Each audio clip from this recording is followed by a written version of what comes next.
Welcome back.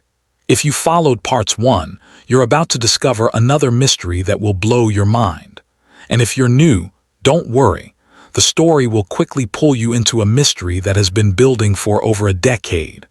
A billionaire walked into his own mansion, expecting to find the woman he loved preparing for their dream wedding.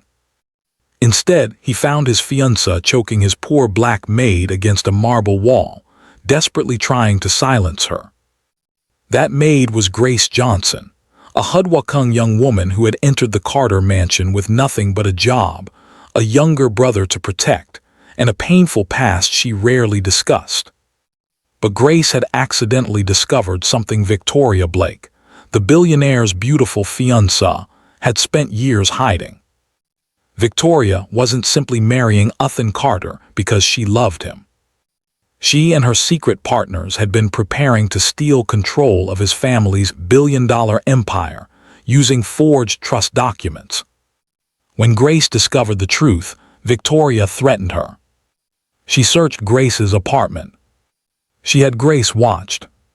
She threatened Grace's younger brother, Mucka's.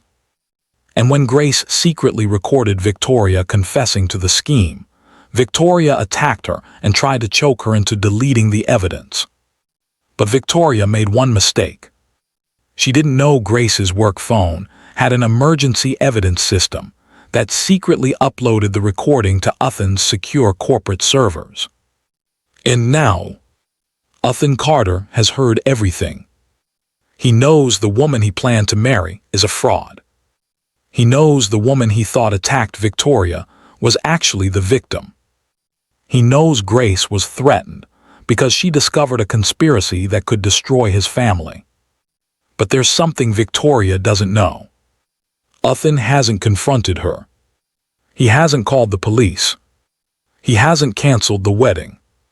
Instead, the billionaire has made a terrifying decision. He is going home to look his unfaithful fiancée in the eyes, pretend he still loves her, and secretly destroy everything she has spent 4 years building. But why did Victoria target Hight's empire in the first place? Who else has been secretly helping her? Why is the original Carter family will so important that people are willing to threaten Grace and her brother to find it? And when Hight finally discovers the truth about the people closest to him, will his revenge destroy Victoria alone? Or will it expose a much darker conspiracy hiding inside the Carter family itself? The first sound Hight Carter heard was Victoria Blake's voice. Not the soft, loving voice that had whispered goodnight to him for 4 years. Not the elegant voice that had charmed investors, politicians, celebrities, and every member of the Carter family. This was different. Cold. Calculating. Cruel. In 48 hours, Hight Carter will willingly hand me control of the empire his father spent a lifetime building. Hight stopped breathing. The words came from the massive screen in front of him as the emergency recording continued playing inside Carter Global's secure security operations center. Nobody moved. Nobody spoke. Richard Hayes stood beside the billionaire, watching the recording with a serious expression. 3 cybersecurity specialists sat behind them, completely silent. Hight's eyes remained fixed on the screen. Victoria's voice continued. The forged trust documents are ready. Hight slowly turned toward Richard. Stop it. Richard immediately reached for the keyboard. The recording paused. Hight's voice was barely audible. Play that again. Richard looked at him. Sir. Play it again. The recording started. Victoria's voice filled the room once more. The forged trust documents are ready. Hight closed his eyes. For 4 years, he had believed Victoria loved him. For 4 years, he had trusted her with his home, his family, his business, his secrets, and his heart. He had defended her when people questioned her motives. He had ignored every warning. He had even planned to give her control of the company his father had built. And now, he was listening to the woman he intended to marry discussing how to steal it. Ethan Carter was 38 years old and had spent most of his adult life learning that wealth came with a price. His father, Jonathan Carter, had built Carter Global from a modest transportation company into a multinational corporation worth billions. By the time Ethan inherited control, the company had interests in logistics, technology, renewable energy, commercial real estate, and private infrastructure. His name appeared regularly on lists of America's wealthiest entrepreneurs. He owned a Manhattan penthouse, a private ranch in Colorado, a coastal estate in California, and the sprawling Carter mansion outside New York City. Yet Ethan had never considered himself untouchable. His mother had taught him otherwise. She had died years earlier after a long period of suffering that Ethan still rarely discussed. The investigation into what had happened to her had left him with a permanent distrust of missing records, altered files, and convenient explanations. That was why Carter Global's emergency evidence system existed. It had been created after a painful chapter in Ethan's life, when crucial evidence had disappeared at exactly the wrong moment. The system was designed to quietly preserve evidence when an employee activated an emergency protocol. No flashing alarm. No obvious notification. Just an encrypted upload. Ethan had never expected that system to save him from the woman he planned to marry. Richard stared at him. "Mr. Carter." Ethan raised his hand. "Don't." He didn't want sympathy. He didn't want explanations. He wanted the recording. "Keep playing." The audio continued. Grace Johnson's frightened voice emerged. "I heard you talking about forged documents." Ethan's eyes widened. Grace, the poor maid Victoria had accused of attacking her. The woman Ethan had seen on the floor. The woman who had looked terrified but refused to explain what happened. Suddenly, everything felt different. Grace was 26 years old. Unlike Ethan and Victoria, she had never grown up surrounded by luxury. She lived in a modest apartment with Muckas, her teenage younger brother, and worked long hours because she had learned early that survival depended on consistency rather than luck. Their parents had died years earlier, leaving Grace to become Mucka's protector before she was emotionally ready for the responsibility. She had never complained about it. That was one of the reasons Ethan had noticed her during her first weeks at Carter Mansion. Grace didn't behave like someone trying to impress wealthy people. She didn't stare at expensive paintings. She didn't gossip about celebrities. She didn't take photographs of the mansion. She simply worked. Quietly, carefully, and whenever she finished her shift, she hurried home to Mucka's. Ethan had once watched her leave the estate carrying a bag of groceries, and wondered why someone with so little seemed to possess more dignity than many people who had everything. Now he understood that same dignity had put her in danger. The recording continued. Victoria's voice became vicious. "You should have stayed a maid." Then came the sound of Grace struggling. A crash. A desperate gasp. Ethan's face changed. He heard Victoria shouting, "Delete it." Grace crying, "I can't." Then Victoria spoke again. "Delete it, or your little brother dies tonight." Ethan suddenly stood. His chair slammed backward. She threatened her brother. Richard's expression hardened. "Yes." Ethan stared at the frozen screen. The billionaire who controlled one of America's most powerful corporations had never looked so helpless. He remembered Grace's face. The bruises beginning to form around her throat. The way she had tried to speak. The way she had suddenly gone silent after Victoria whispered something to her. Uthan had thought Grace was hiding guilt. Now he understood. She had been protecting someone. His fist slowly tightened. "How long?" Richard frowned. "Sir, how long has Victoria been planning this?" "We don't know yet." Uthan looked toward the recording. "Find out." Richard nodded. Uthan's voice became colder. "I want everything.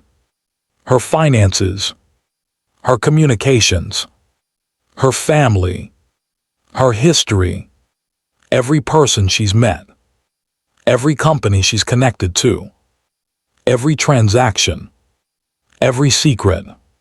Richard stared at him. "And Victoria." Uthan finally looked away from the screen. For a moment, his expression revealed the pain of a betrayed man. Then something changed. The hurt remained, but beneath it, something darker began forming. "No one tells her." Richard understood. Uthan wasn't going to confront Victoria. Not yet. There was a reason. A very important one. The recording had proven Victoria's involvement in the immediate scheme, but it hadn't yet answered the most important question. Was Victoria the mastermind? Or was she simply the most visible person in a much larger operation? Uthan knew better than to assume. The forged trust documents required legal knowledge. The security cameras at the mansion had been deliberately disabled. Someone had accessed private systems. Someone had searched Grace's apartment. Someone had threatened Mucka's. And someone had known enough about Carter Global's internal structure to believe they could eventually seize control of the company. Victoria was clever, manipulative, dangerous. But Uthan wasn't convinced she had built the entire operation alone. That was why he needed to remain silent. If he confronted her now, she would panic. She would destroy evidence. She would warn her partners. She might even hurt Grace or Mucka's. Uthan refused to give her that opportunity. "She thinks the recording is gone," Uthan said quietly. "She thinks Grace is frightened." He looked at the paused image on the screen. "And she thinks I'm still the man she can manipulate." Uthan walked toward the door. "Let her think that." Richard followed him with his eyes. "Sir, what are you planning?" Uthan stopped. He turned slowly. The billionaire's voice was calm, almost frighteningly calm. "I'm going home." Richard frowned. "Home?" Uthan nodded. "I'm going to look the woman I plan to marry in the eyes." A pause. "And I'm going to pretend." His expression hardened.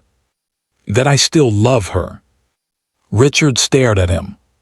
For the first time, he seemed uncertain. "Are you sure that's wise?" Uthan's eyes narrowed. "No." He looked toward the screen one final time. "But it's necessary." Richard nodded slowly. Uthan turned away. He didn't know it yet, but his decision would eventually force him to question not only Victoria, but everyone around him, even the people he trusted, to help him uncover the truth.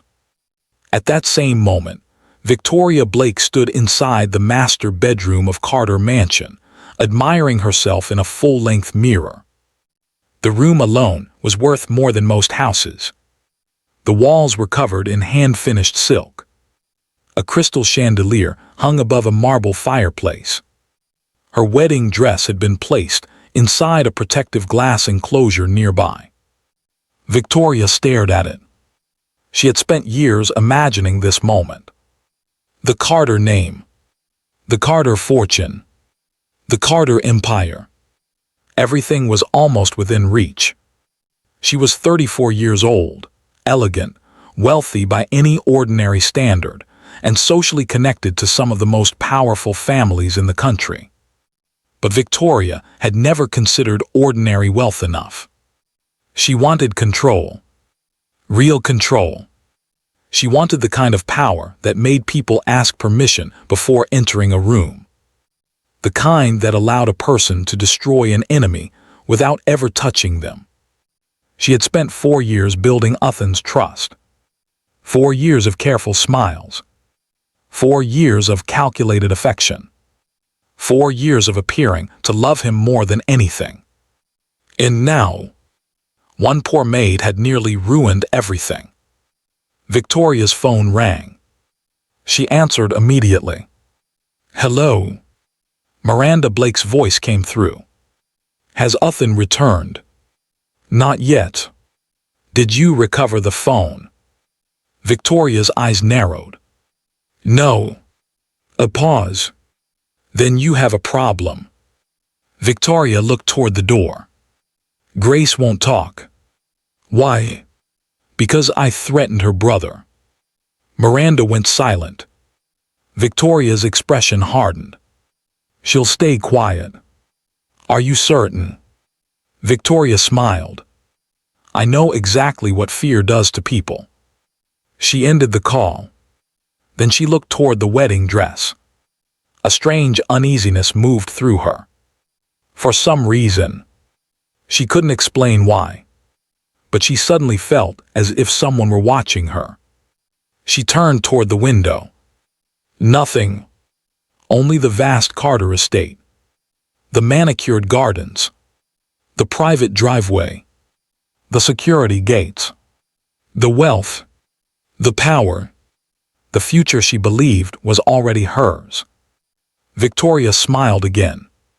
She had no idea that Uthan was already on his way home. She had no idea he had heard her confession. She had no idea the emergency recording had survived. And she certainly had no idea that the man she had spent 4 years manipulating had finally decided to manipulate her. The front doors of Carter Mansion opened. Uthan stepped inside. Victoria heard the sound. Her smile immediately returned. She walked toward the foyer. "You're home." Uthan looked at her. For one brief second, he saw the woman he had loved. Then he remembered Grace's voice. "I can't. Delete it, or your little brother dies tonight." Uthan felt something inside him crack. But he smiled. "Of course I'm home." Victoria walked toward him. "Is everything okay?" Uthan reached out. He gently touched her cheek. Victoria's eyes softened. She believed him. That was the tragedy. Uthan leaned forward. He kissed her forehead. "I'm sorry I left the reception." Victoria smiled. "I was worried." "I know." He pulled her gently into his arms. For the first time in 4 years, Victoria held Uthan Carter without realizing that he knew the truth. Uthan closed his eyes and quietly made himself a promise. He would not destroy Victoria quickly. He would not give her the mercy of a simple arrest. He would let her continue planning. He would let her gather her allies. He would let her believe the wedding was still happening. He would let her believe the Carter Empire was almost hers. And when the time came, he would take everything from her. Her money, her reputation, her influence, her carefully constructed identity, and every person who had helped her. But Uthan didn't yet know that Victoria had spent years preparing for the possibility that someone might discover her secret. And somewhere inside the Carter family, a second game was already unqua. One involving an original will that had never been found. A mysterious former advisor named Samuel.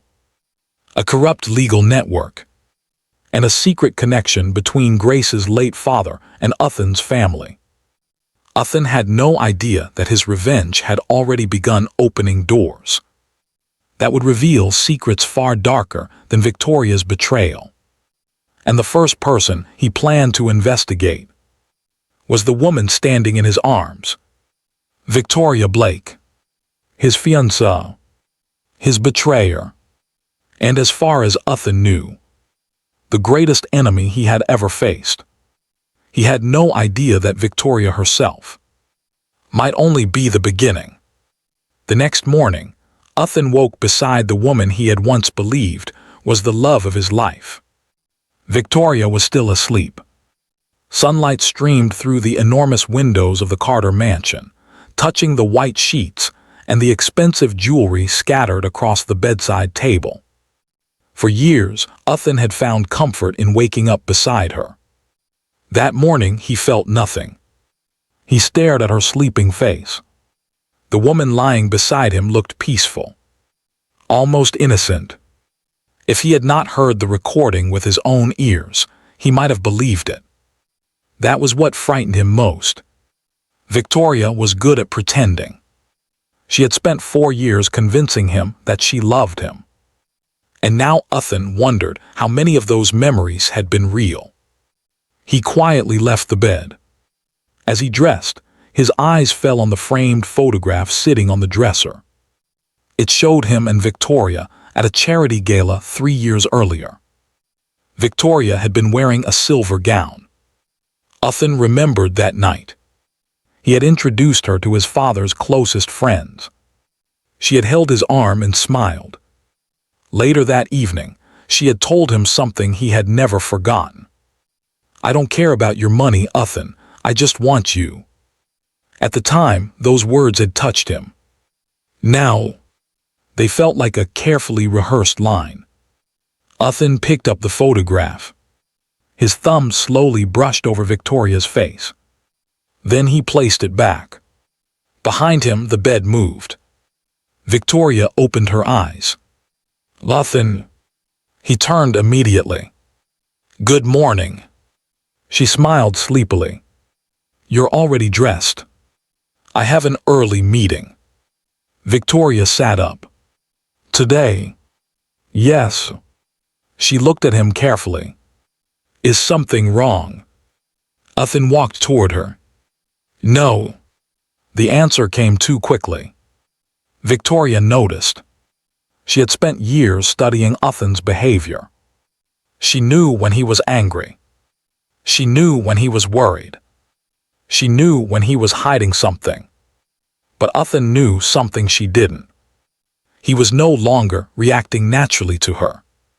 Every word, every expression, every touch was now calculated. Victoria smiled. "You're acting strange." Uthan leaned down and kissed her forehead. "Maybe I'm tired." "You're not going to cancel tonight's dinner, are you?" "What dinner?" Victoria's expression briefly changed. Then she smiled. "The dinner with the Carter trustees." Uthan paused. There it was. A small mistake. A tiny detail. But important. He had never told Victoria about the meeting. The trustees were scheduled to meet privately that evening to discuss several pending changes to the Carter family trust. Victoria knew about it. That meant she had access to information she shouldn't have. Uthan kept his face calm. "I forgot." Victoria laughed softly. "You've been under a lot of pressure." She climbed out of bed. "Besides, you're getting married soon. You have a lot on your mind." Uthan watched her walk toward the bathroom. His suspicion deepened. He had expected Victoria to know about the wedding, but not the private trust meeting. That information had been restricted. Only Uthan, the trustees, his attorneys, and a handful of senior executives should have known. Someone had told her. Or she had found out herself.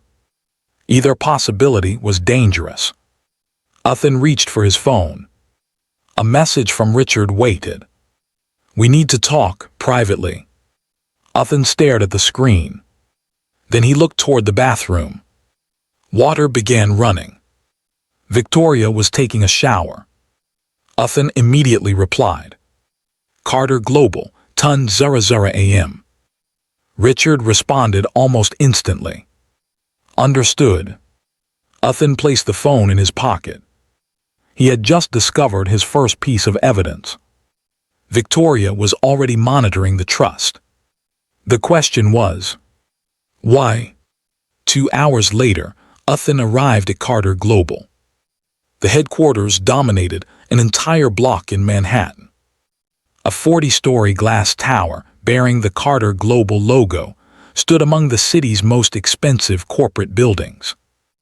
Inside, hundreds of employees worked across departments handling billions of dollars in assets. Uthan had inherited control of the company at 31. By 38, he had transformed it into a global business empire. The financial press often described him as one of America's most influential private executives. But Uthan knew something the public didn't. His father's greatest achievement wasn't the company's size. It was the Carter family trust. The trust controlled a significant portion of the family's voting shares. Whoever controlled it could influence the future of Carter Global. For decades, Uthan had been the primary beneficiary. But there was a clause. A complicated clause his father had insisted upon. Uthan's marriage could change certain aspects of the trust. That was precisely why Victoria's forged documents were so dangerous. If she could manipulate the legal structure, she could gain influence without Uthan realizing what had happened until it was too late. Uthan entered his private elevator. The doors closed. He pressed the security code. The elevator began moving upward. For several seconds he stood alone. Then he remembered something his father had told him years earlier. Uthan had been 23. His father was still alive. They had been standing in the old Carter office, arguing over a business decision. Jonathan Carter had looked at his son and said something Uthan didn't understand at the time. When you become powerful, Uthan, don't ask who wants your money. Ask who wants control. Uthan had laughed. Now, he wasn't laughing. The elevator doors opened. Richard was waiting. How bad is it? Uthan asked. Richard didn't answer immediately. He led Uthan into a private conference room. The door closed. Victoria knows about the trustee meeting tonight. I know. Richard looked surprised. How? She mentioned it this morning. Did you tell her? No.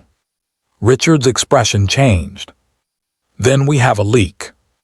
Uthan walked toward the window. Below them, Manhattan stretched into the distance. Find it. We're already checking. How long? Possibly a few hours. Uthan turned. I don't want possibilities. Richard nodded. We'll find the source. Uthan stared at him. There was something about Richard's confidence that bothered him. But Uthan pushed the thought aside. Richard had been with the Carter family for almost 15 years. He had started as a security consultant under Uthan's father. After Jonathan died, Uthan had promoted him to chief security officer. Richard had protected Uthan through lawsuits, corporate threats, attempted blackmail, and even a kidnapping attempt years earlier. Uthan trusted him. Or at least, he had trusted him. Richard placed a folder on the table. There's something else. Uthan opened it. Inside were photographs. Victoria. Miranda Blake. A man Uthan didn't recognize. Several meetings. Restaurants. Hotels. Private offices. Uthan's eyes narrowed. Who's the man? We don't know yet. Then why is he here? Because he's been meeting with Miranda for 6 months. Uthan studied the photographs. Miranda Blake was Victoria's older sister. Unlike Victoria, Miranda rarely appeared in public. She was a private equity consultant with connections across the financial world. She had helped Victoria enter elite social circles. Uthan had always considered her harmless. Now he wasn't so sure. 6 months. Richard nodded. At least. Uthan looked at another photograph. Victoria wasn't present. Only Miranda and the unknown man. Could be business. Possibly. Don't guess. Richard paused. We're investigating. Uthan closed the folder. Keep going. Richard nodded. But as Uthan turned away, Richard's expression changed. Only for a fraction of a second. Then it disappeared. Uthan didn't notice. He was already thinking about something else. Grace. He needed to protect her. And Mucka's. At that same moment, Grace sat in a small police station across town. She hadn't come willingly. She had been brought there by Uthan's security team after Richard insisted that she needed protection. But Grace didn't trust anyone. Not anymore. She sat across from an investigator named Detective Laura Bunnett. Laura was in her early 40s, experienced, calm, and direct. She had spent years investigating financial crimes and corporate conspiracies. She placed a glass of water in front of Grace. You don't have to tell me everything today. Grace stared at the glass. I can't talk. Because you're afraid. Grace said nothing. Laura leaned back. Grace, someone threatened your brother. Grace's eyes immediately lifted. Don't say his name. Laura paused. Why? Because I don't know who's listening. That answer told Laura more than Grace realized. The detective studied her carefully. You believe the people threatening you have access to powerful resources. Grace swallowed. Yes. How powerful? Grace looked toward the door. Powerful enough to make people disappear. Laura's expression hardened. Have you seen that happen? Grace's face went pale. For several seconds. She said nothing. Then she whispered. My father. Laura stopped. Grace had never told Uthan this. She had barely spoken about it to anyone. Her father, Daniel Johnson, had died when Grace was 17. The official explanation had been a workplace accident. A fall. A tragic mistake. But Grace had always felt something was wrong. Her father had been frightened in the weeks before his death. He had begun checking the locks. He had warned Grace never to trust strangers asking about his work. And the night before he died, he had given her something. A small brass key. Grace had kept it for years. She had no idea what it opened.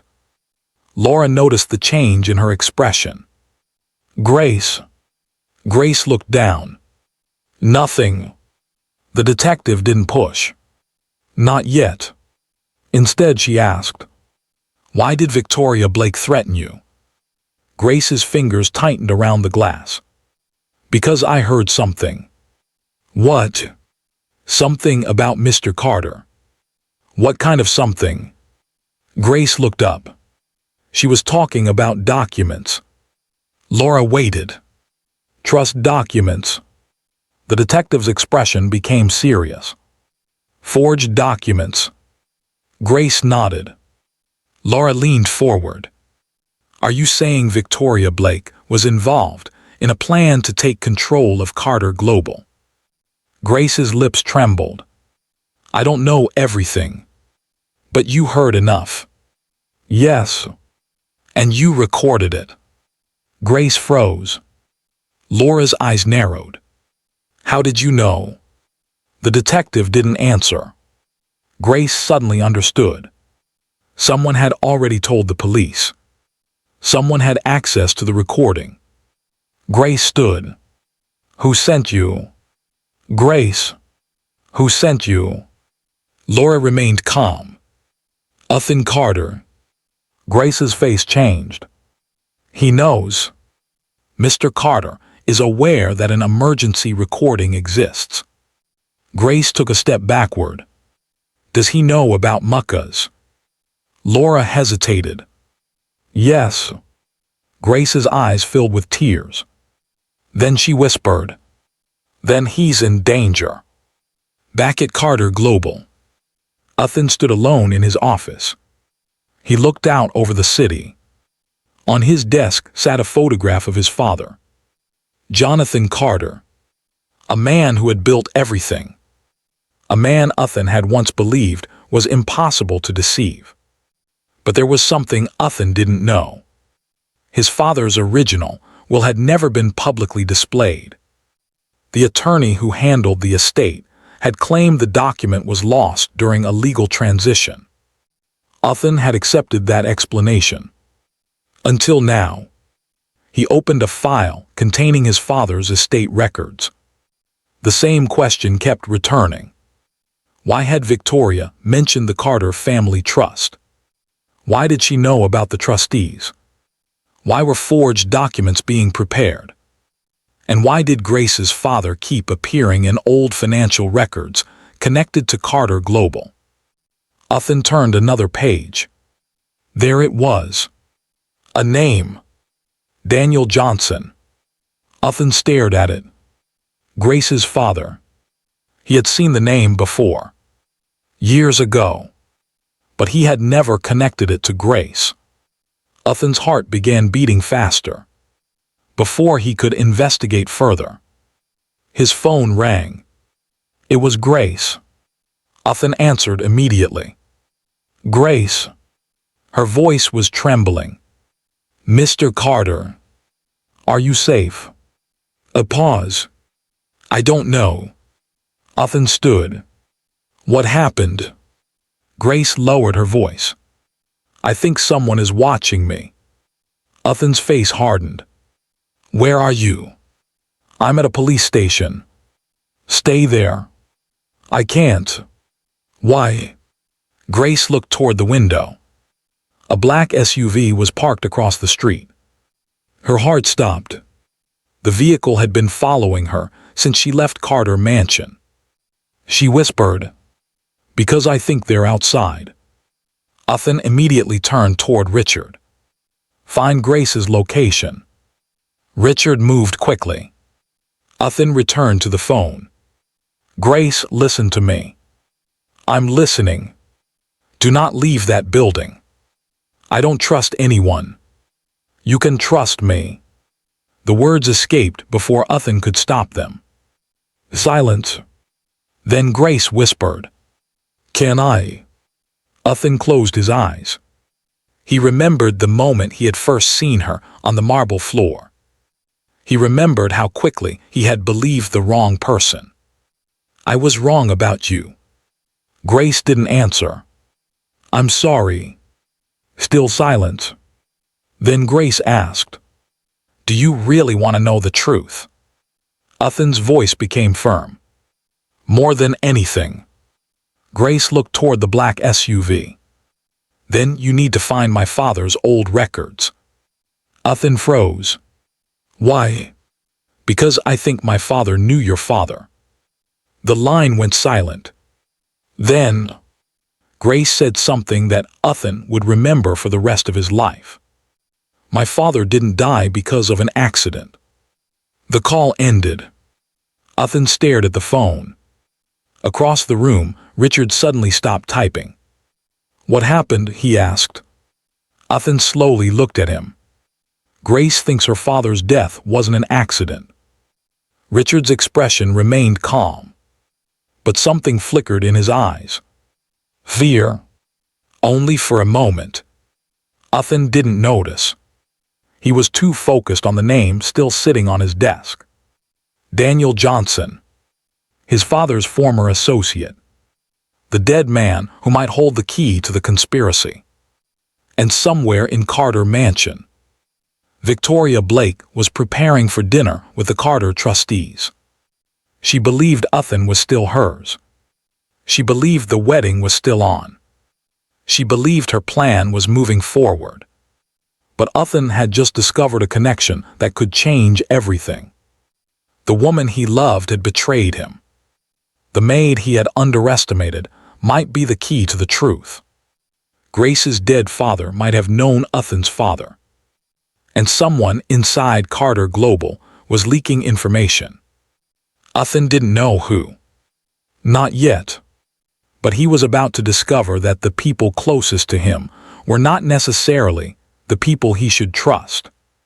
And while Uthan began his investigation, Victoria was already preparing her next move. Because she had no intention of waiting for Uthan to uncover the truth. She had her own plan. And this time, she was going after Grace's brother. The black SUV remained parked across the street. Grace watched it through the narrow gap between the blinds of the police station's interview room. It hadn't moved. Not once. Her heart pounded. "That's the vehicle," she whispered. Detective Laura Bunnett looked toward the window. "Are you certain?" Grace nodded. "It followed me from Carter Mansion." Laura immediately stood. "Stay here." She walked toward the door. Grace grabbed her arm.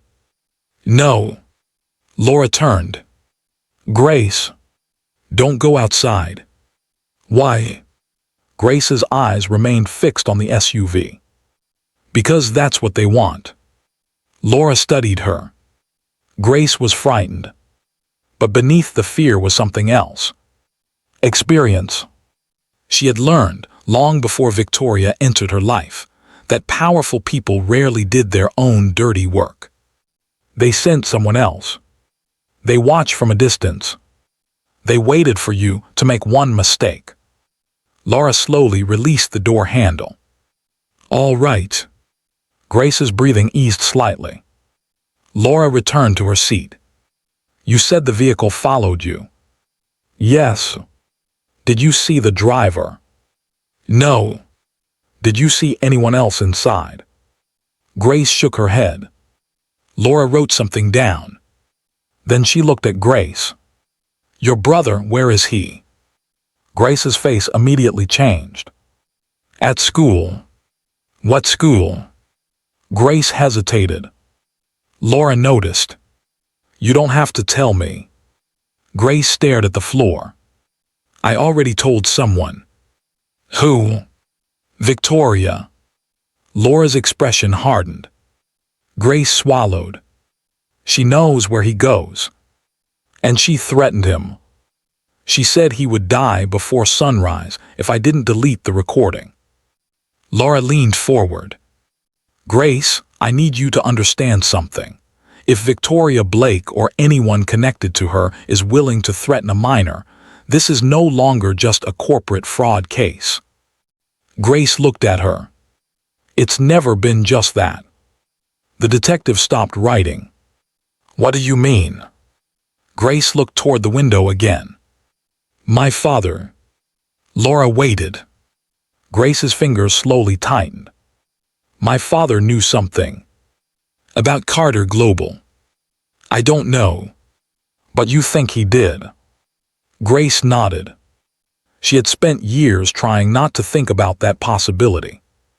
When Daniel Johnson died, Grace was 17. She remembered the phone call. She remembered the way her mother had screamed. She remembered standing in the hospital corridor while adults whispered around her. The official story had been simple. Daniel had fallen from a construction platform at a Carter-affiliated development site. An accident. A tragic accident. The company had paid a settlement. The family had received condolences. And then everyone moved on. Everyone except Grace. Because 2 days before his death, her father had behaved strangely. He had come home early. He had locked the front door. Then he had checked the windows. One by one. Grace remembered sitting at the kitchen table. "Are we in trouble?" Her father had looked at her. "No." but he had said it too quickly. Then he had walked to the hallway closet. He returned holding a small brass key. He placed it in Grace's hand. "Keep this." She had laughed. "What does it open?" "Something important." "Like what?" Her father had smiled, but there had been sadness in his eyes. "You'll know when you need it." Grace had forgotten about the key for years. Until recently. She still had it, hidden in a small box beneath her bed. And now, she wondered if her father had known something about Ethan Carter's family. Something important enough to get him killed. Grace looked at Laura. "I think my father was afraid." "Afraid of whom?" Grace shook her head. "I don't know." "Did he ever mention Ethan's father?" Grace closed her eyes. A memory surfaced. Her father standing in the kitchen, talking to someone on the phone. Grace had been 17. She remembered hearing one sentence. "I gave Jonathan my word." Then the call had ended. She had never understood what it meant. But now, she did. Or at least she thought she did. Grace opened her eyes. His name was Jonathan Carter. Laura's pen stopped. "You heard your father say that?" "Yes." "How often?" "Only once." Laura sat back. That was a small detail. But it mattered. Grace had no proof that Daniel worked directly with Jonathan Carter. No document. No contract. No photograph. Only a memory. But the memory had been planted years before Grace ever entered Carter Mansion. Now it was beginning to make sense. Laura's phone rang. She answered. "Detective Bunnut." A voice spoke on the other end. Laura's expression changed. "Understood." She ended the call. Grace immediately knew. "What?" "The SUV is gone." Grace's heart sank. "Where?" "We don't know." Laura looked at her. But whoever was inside knew we were watching. Grace lowered her eyes. The danger had just become more serious. Across the city, Muckus Johnson sat in his classroom. He was 16 years old. Quiet, intelligent, and completely unaware that his sister's discovery had placed him at the center of a dangerous conspiracy. His teacher continued speaking. Marcus stared at his notebook. He hadn't heard a word. Something had been bothering him all morning. A black sedan had been parked outside the school. He had seen it when he arrived. Then again during lunch. Now, it was gone. Marcus looked through the window. Nothing. He reached into his backpack. His fingers touched the small photograph he carried everywhere. It showed him and Grace standing beside their parents' old house. The photograph had been taken shortly before their father's death. Grace had been 17. Marcus had been 5. He barely remembered his father. But he remembered Grace. She had become everything. Sister, guardian, parent, friend. Marcus had always known that Grace sacrificed everything for him. And recently, he had begun wondering why. His phone vibrated. A message appeared. Unknown number. Your sister made a mistake. Marcus stared at it. Another message arrived. Don't tell anyone. His hands began shaking. Then another. Or she won't come home. Marcus immediately called Grace. Her phone rang. No answer. He called again. Still nothing. Then the final message appeared. Look outside. Marcus slowly turned toward the classroom window. His heart stopped. Across the street, a black SUV sat parked beside the curb. the same one Grace had seen. Marcus stood. "Mr. Harris." His teacher looked up. "Marcus." Marcus grabbed his backpack. "I need to go." "Sit down." "I have to go." The teacher frowned. "Marcus, sit down." Marcus's phone vibrated again. "Don't make me come inside." Marcus froze. His face went pale. Back at Carter Global, Ethan stood in his office. He had been waiting for Richard. But Richard hadn't returned. Ethan checked the time. 40 minutes. Too long. He called him. No answer. Ethan's suspicion returned. He looked toward the folder containing photographs of Victoria and Miranda. Something didn't add up. Victoria had been preparing the forged trust documents. She knew about the trustee meeting.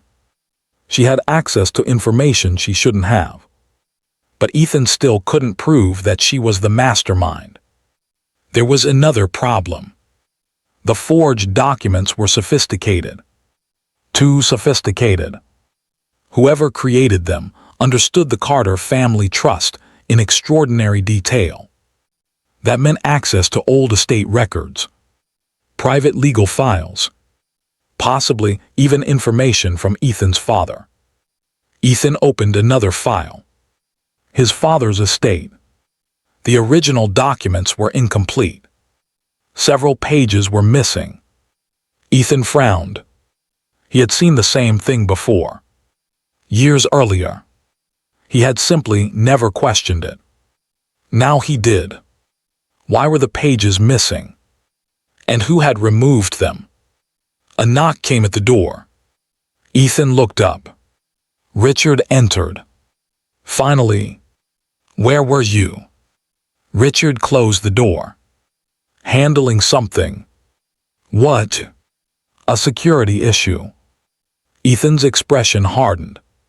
"What security issue?" Richard walked toward the desk. "The school." Ethan froze. "What school?" "Marcus's school." For 1 second, the room went silent. Ethan stood. "What happened?" Richard raised his hands. "Nothing." "Then why are you mentioning him?" "We've increased security." Ethan stared at him. "I didn't authorize that." "You didn't have to." Ethan's eyes narrowed. "Explain." Richard remained calm. "Victoria knows where Grace's brother goes to school." Ethan's jaw tightened. "I know. So do we." "Who is we?" "Security." "Which security?" Richard hesitated. Only for a second. But Ethan noticed. "Richard." "Yes." "Did you send someone to the school?" "Yes." Ethan's expression changed. "Who?" "One of our contractors." "Name?" Richard looked away. Ethan immediately knew something was wrong. "Richard." "His name is Cole." "Full name?" "Mr. Carter." "Full name?" Richard looked back. "Cole Harris." Ethan stared at him. Something felt wrong. He picked up his phone. "Get me the security report." "Now." "Now." Richard nodded. "I'll have it sent." Ethan watched him leave. The door closed. Ethan stood motionless. Then he called Grace. "This time." She answered. "Ethan." "Where are you?" "Still at the police station." "Good." Grace hesitated. "Why? Where is Marcus?" The line went silent. Grace's voice suddenly changed. "What happened?" "Grace, listen to me. Where is my brother?" Ethan's heart began pounding. "He's at school." Grace stood. "No." "What?" "He should have called me." Ethan immediately turned toward his computer. Stay where you are. My brother isn't answering. Grace. Something's wrong. Ethan opened the security system. Richard said security was sent to his school. Grace froze. Richard.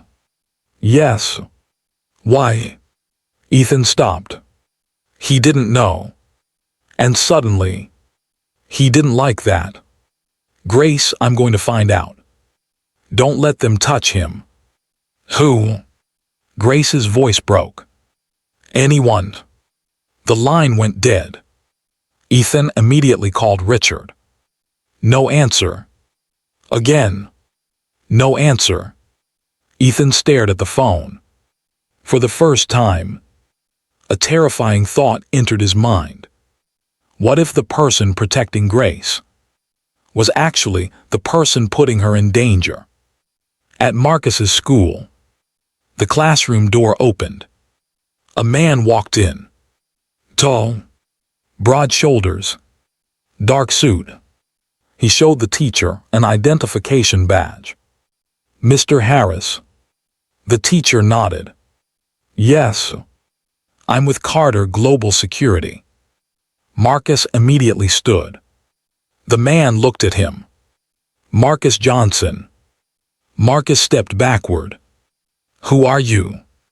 The man smiled. Your sister sent me. Marcus stared at him. No, she didn't. The man's smile disappeared. Come with me. I don't know you. The teacher stepped forward. Sir, you can't remove a student without authorization. The man reached into his jacket. There's been a security threat. The teacher looked uncertain. Marcus's phone vibrated. Another message. If you don't come now, your sister dies. Marcus looked at the man. Then at the teacher. His face was filled with terror.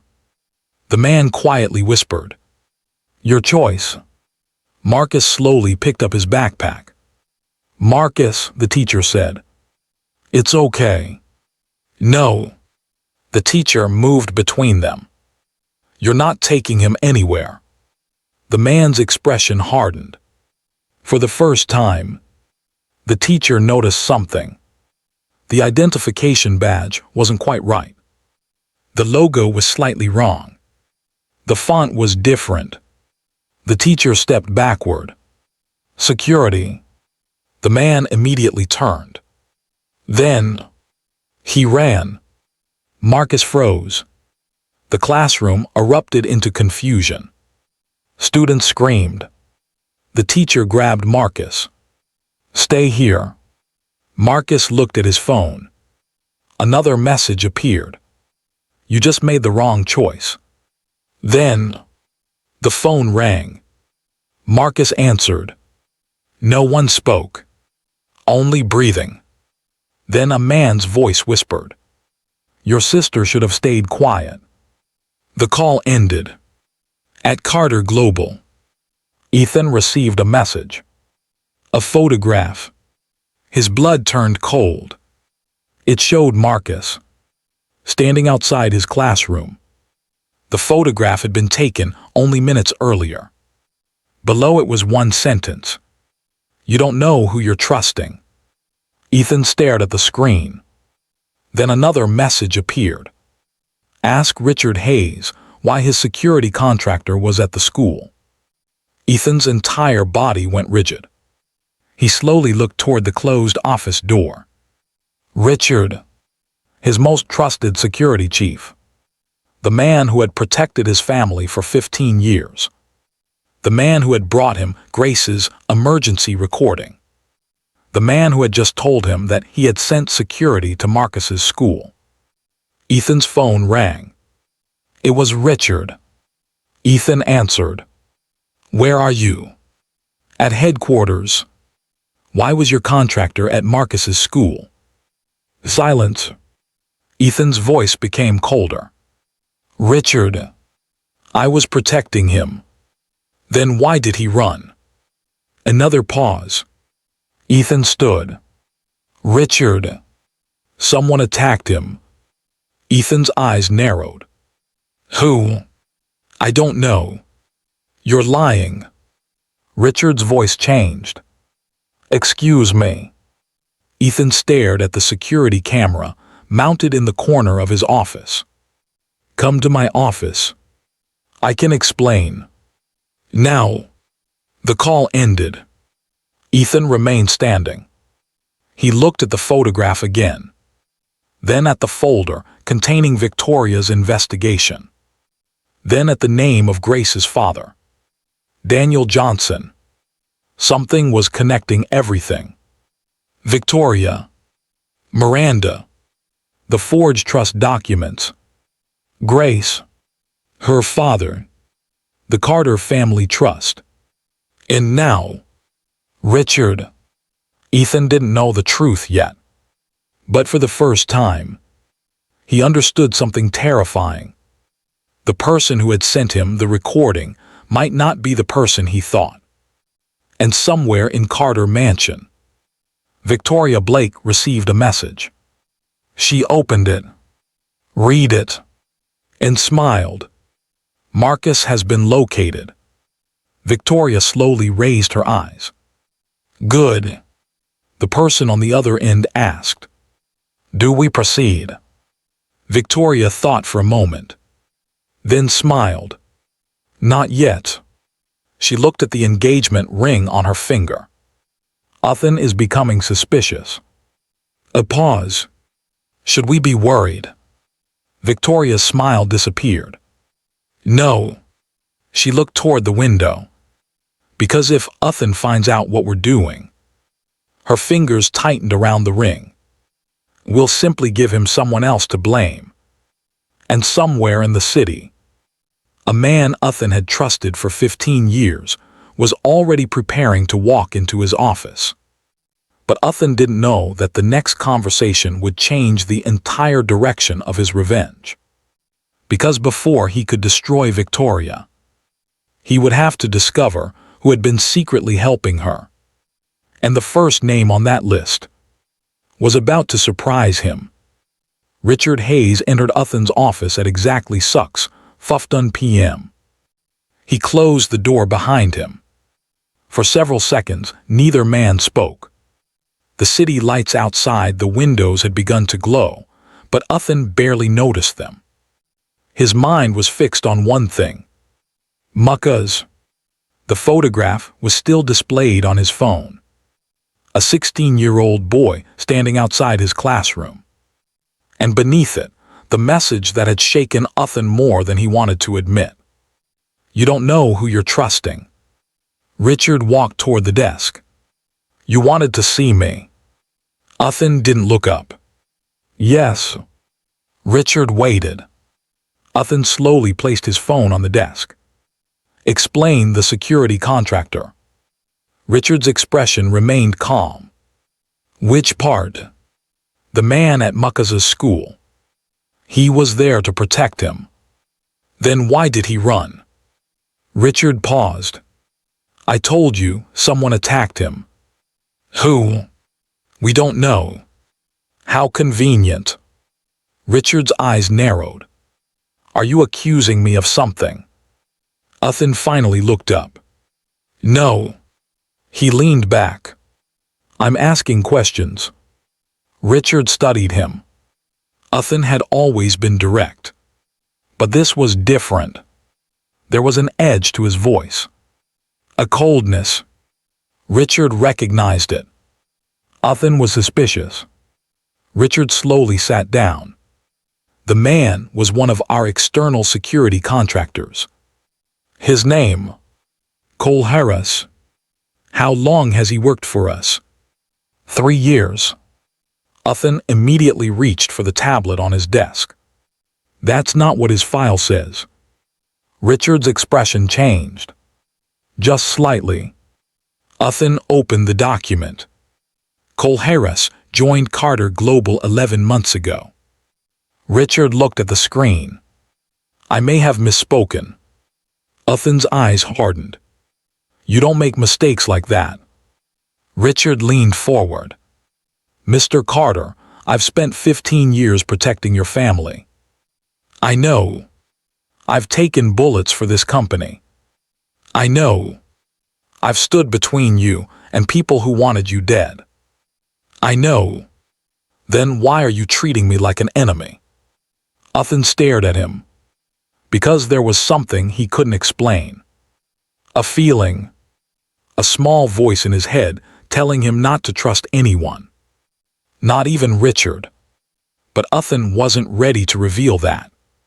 So he simply said, because someone is threatening people close to me. Richard's expression softened. Grace. Uthan noticed immediately. Why did you say her name? Richard paused. Because this entire investigation started with her. No. Uthan shook his head. That's not what I asked. Richard remained silent. Uthan leaned forward. Why did you immediately think I was talking about Grace? Richard's jaw tightened. For the first time, he looked uncomfortable. Then his phone rang. Richard glanced at it. Uthan noticed. Answer it. It's not important. Answer it. Richard hesitated. Then picked up. Hello. Silence. Richard's face changed. Where? He listened. Don't move. He ended the call. Uthan stood. What happened?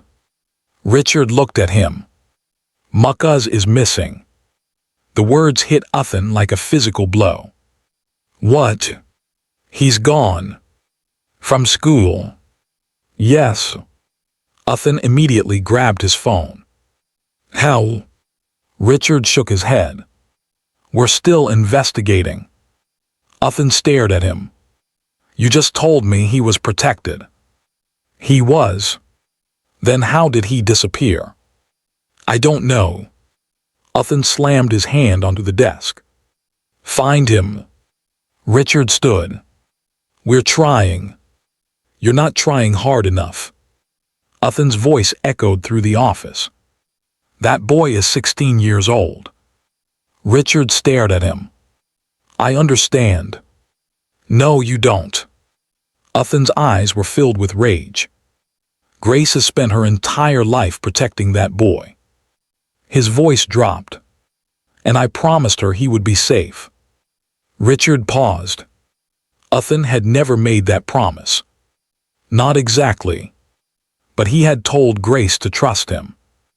And now, Muckaz was gone. Uthan looked at Richard. Bring him back. Richard nodded. We will. Then he left. The moment the door closed, Uthan's expression changed. He immediately called Detective Laura Bunnett. Detective. Uthan. Muckaz is missing. Silence. What? He disappeared from school. How? We don't know. Laura's voice became urgent. Where is Grace? Still with you? No. Uthan froze. What do you mean? Grace left the station 20 minutes ago. Why? She received a call. From who? We don't know. Uthan closed his eyes. Everything was happening too quickly. Grace was gone. Muckaz was missing. Victoria was still at the mansion. And Richard. Richard had somehow known about the security operation. Uthan opened his eyes. Detective. Yes. Did Grace tell you about a brass key? There was a pause. No. Why? Should she have? Uthan didn't answer. He was beginning to suspect that Grace knew more than she realized. Or perhaps her father had left her something. Something important. Something connected to the Carter family. Forget I asked. Uthan. He ended the call. Then he opened the file containing Daniel Johnson's name. He searched the company's archives. Nothing. He searched old financial records. Nothing. Then he searched the estate records of Jonathan Carter.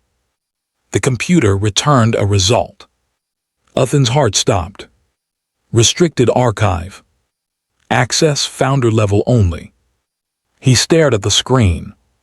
His father had created a restricted archive. Ethan had never known about it. He entered his credentials. Access denied. He tried again. Access denied.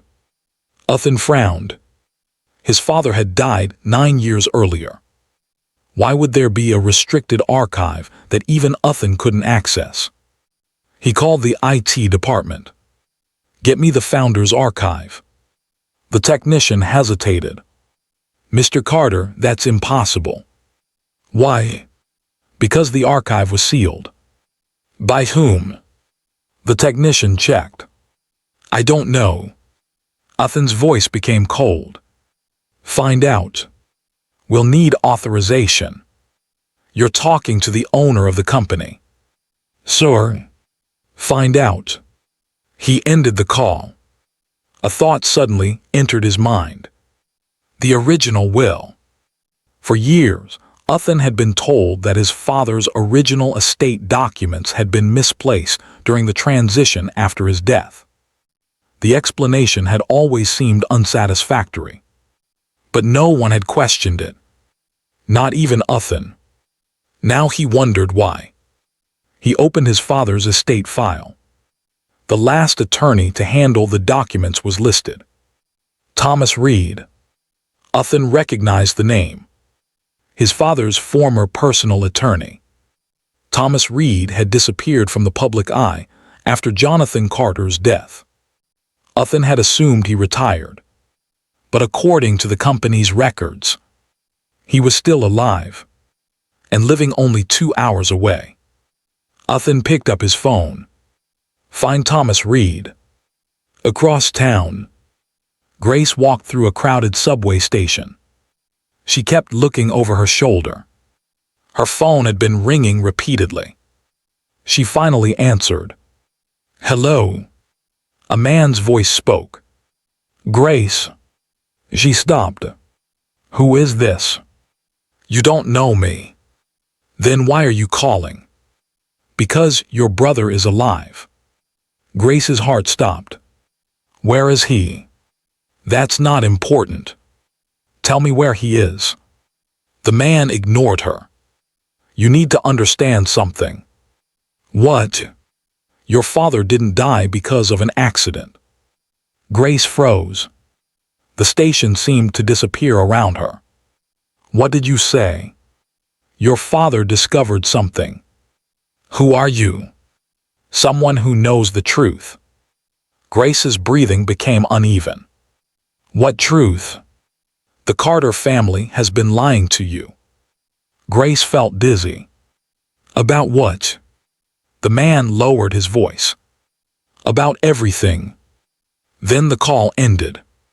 Grace stood frozen among hundreds of strangers. Her father's death. Ethan's father. The Carter family. Victoria. Mucka's. Everything was beginning to connect. Then her phone rang again. This time, the caller ID showed Mucka's. Grace answered immediately. Mucka's. Nothing. Mucka's, are you there? Silence. Then, a faint sound. A door closing. Grace's heart began racing. Mucka's. His voice finally came through. Sister. Grace nearly collapsed with relief. Where are you? I don't know. What do you mean? I can't see. Grace's blood ran cold. Are you hurt? No. But where are you? I don't know. Grace heard something in the background. A mechanical humming. She immediately recognized it. A generator. Mucka's, listen to me. Okay. Can you smell anything? What? Anything. Mucka's paused. Gas. Grace's mind raced. A generator. Gas. A cold environment. She suddenly remembered something. An old warehouse. Carter Global had owned several abandoned industrial properties. One of them had been closed for years. Grace had seen it once. Her father had taken her there when she was a child. She didn't know why, but she remembered a large blue door and the sound of machinery. Grace's heart began pounding. Muckas. Yes. Are you near water? I don't know. Listen carefully. Okay. Do you hear waves? Muckas remained silent. Then, yes. Grace's eyes widened. She knew exactly where he was.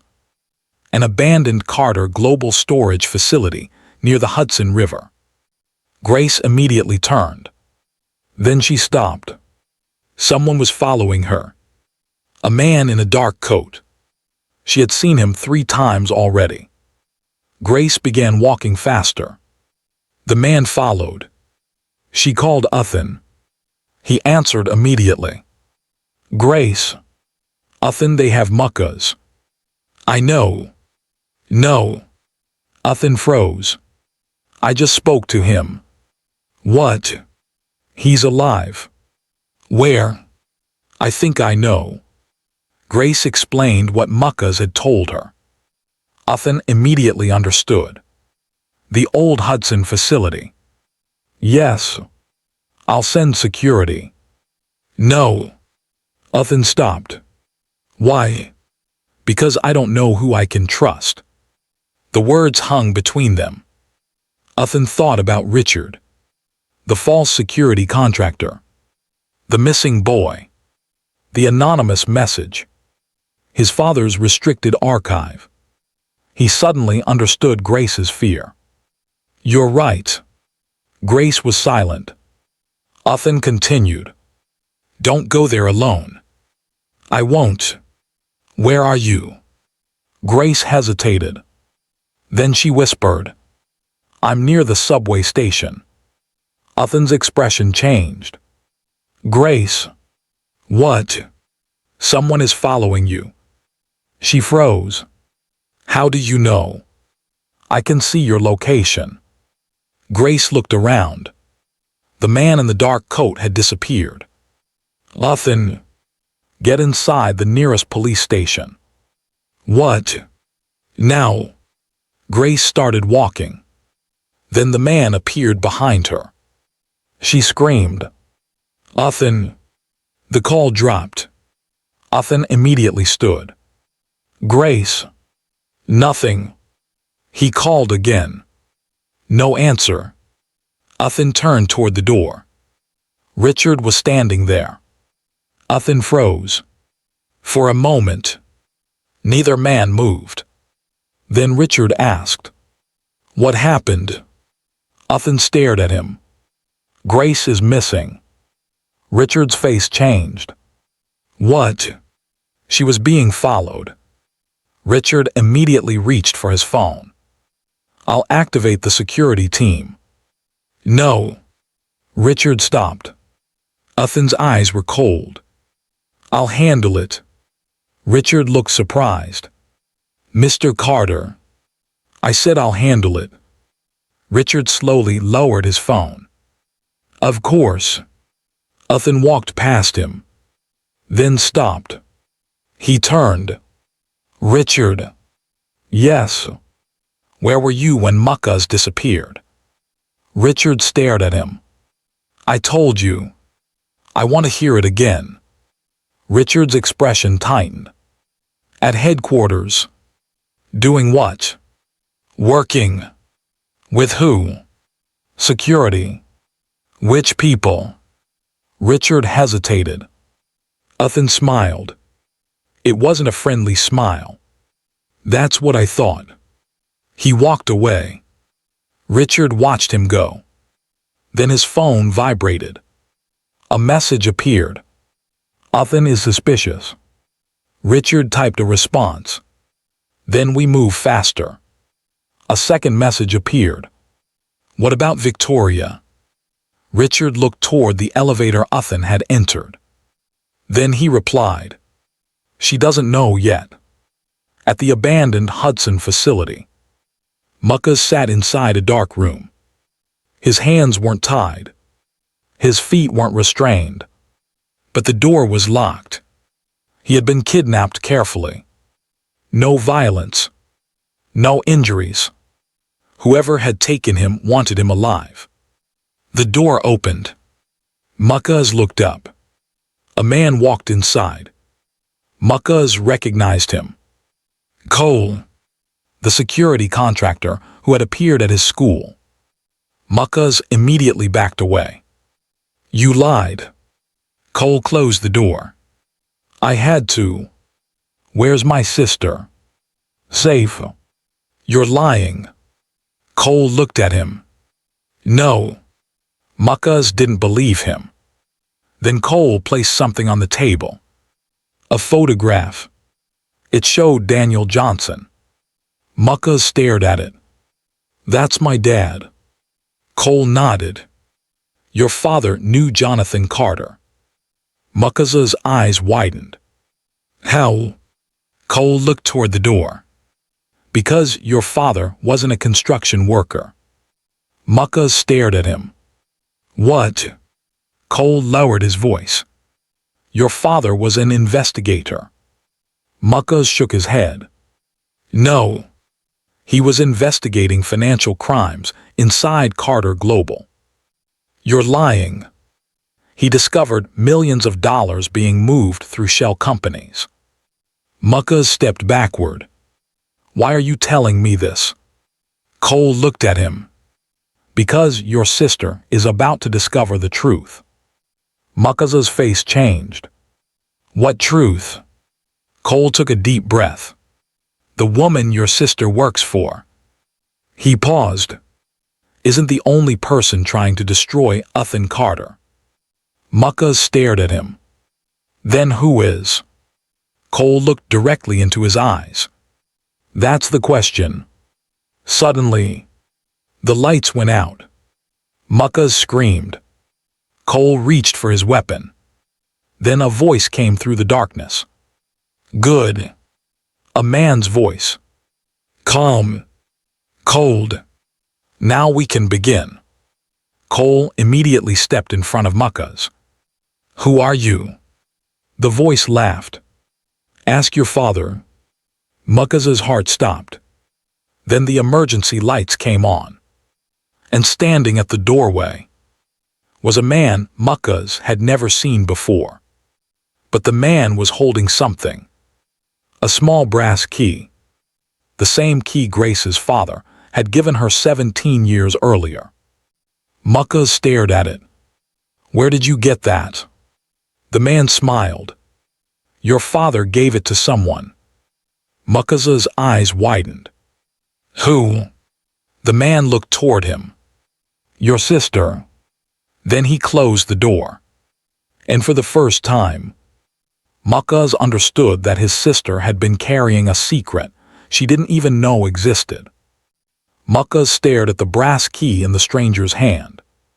For 17 years, he had believed his father died in a construction accident. Now, trapped inside an abandoned Carter Global facility, he was beginning to understand that the truth had been deliberately buried. Where is my sister? Muckas demanded. The stranger smiled, still asking the wrong question. Muckas stepped closer. I don't care about your questions. I care about Grace. Your sister is alive. Then let me go. Not yet. Cole moved between them. Enough. The stranger turned toward him. You were supposed to deliver the boy quietly. I did. Then why is Uthan Carter searching for him? Cole's expression tightened. Because someone leaked the location. Muckas stared at Cole. You said you were protecting me. I was. Then why did you lie? Cole looked at him.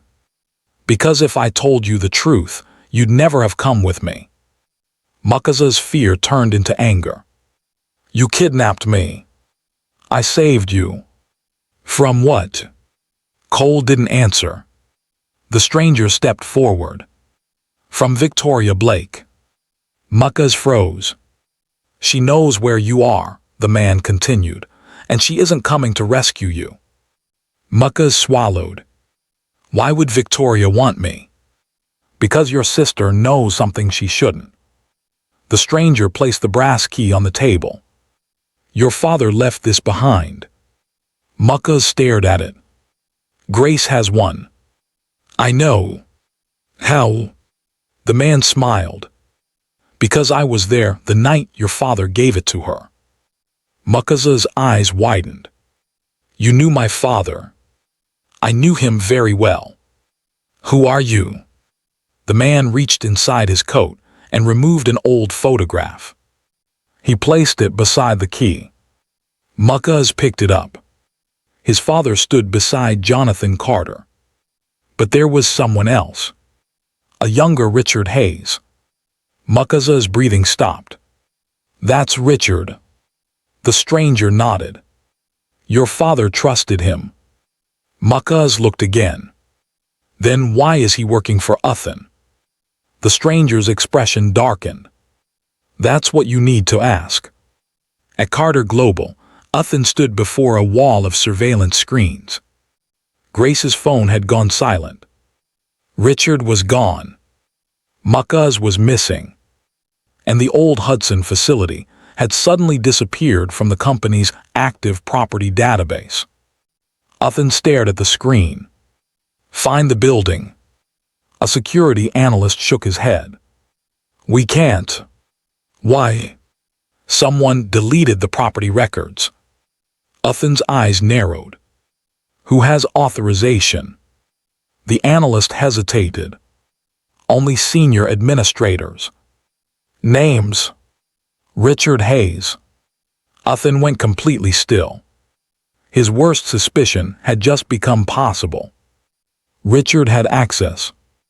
Richard knew about the security operation.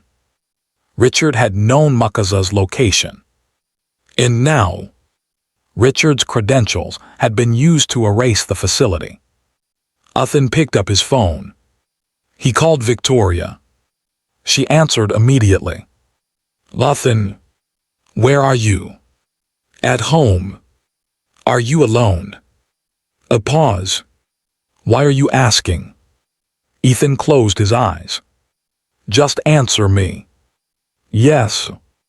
Ethan heard something in the background.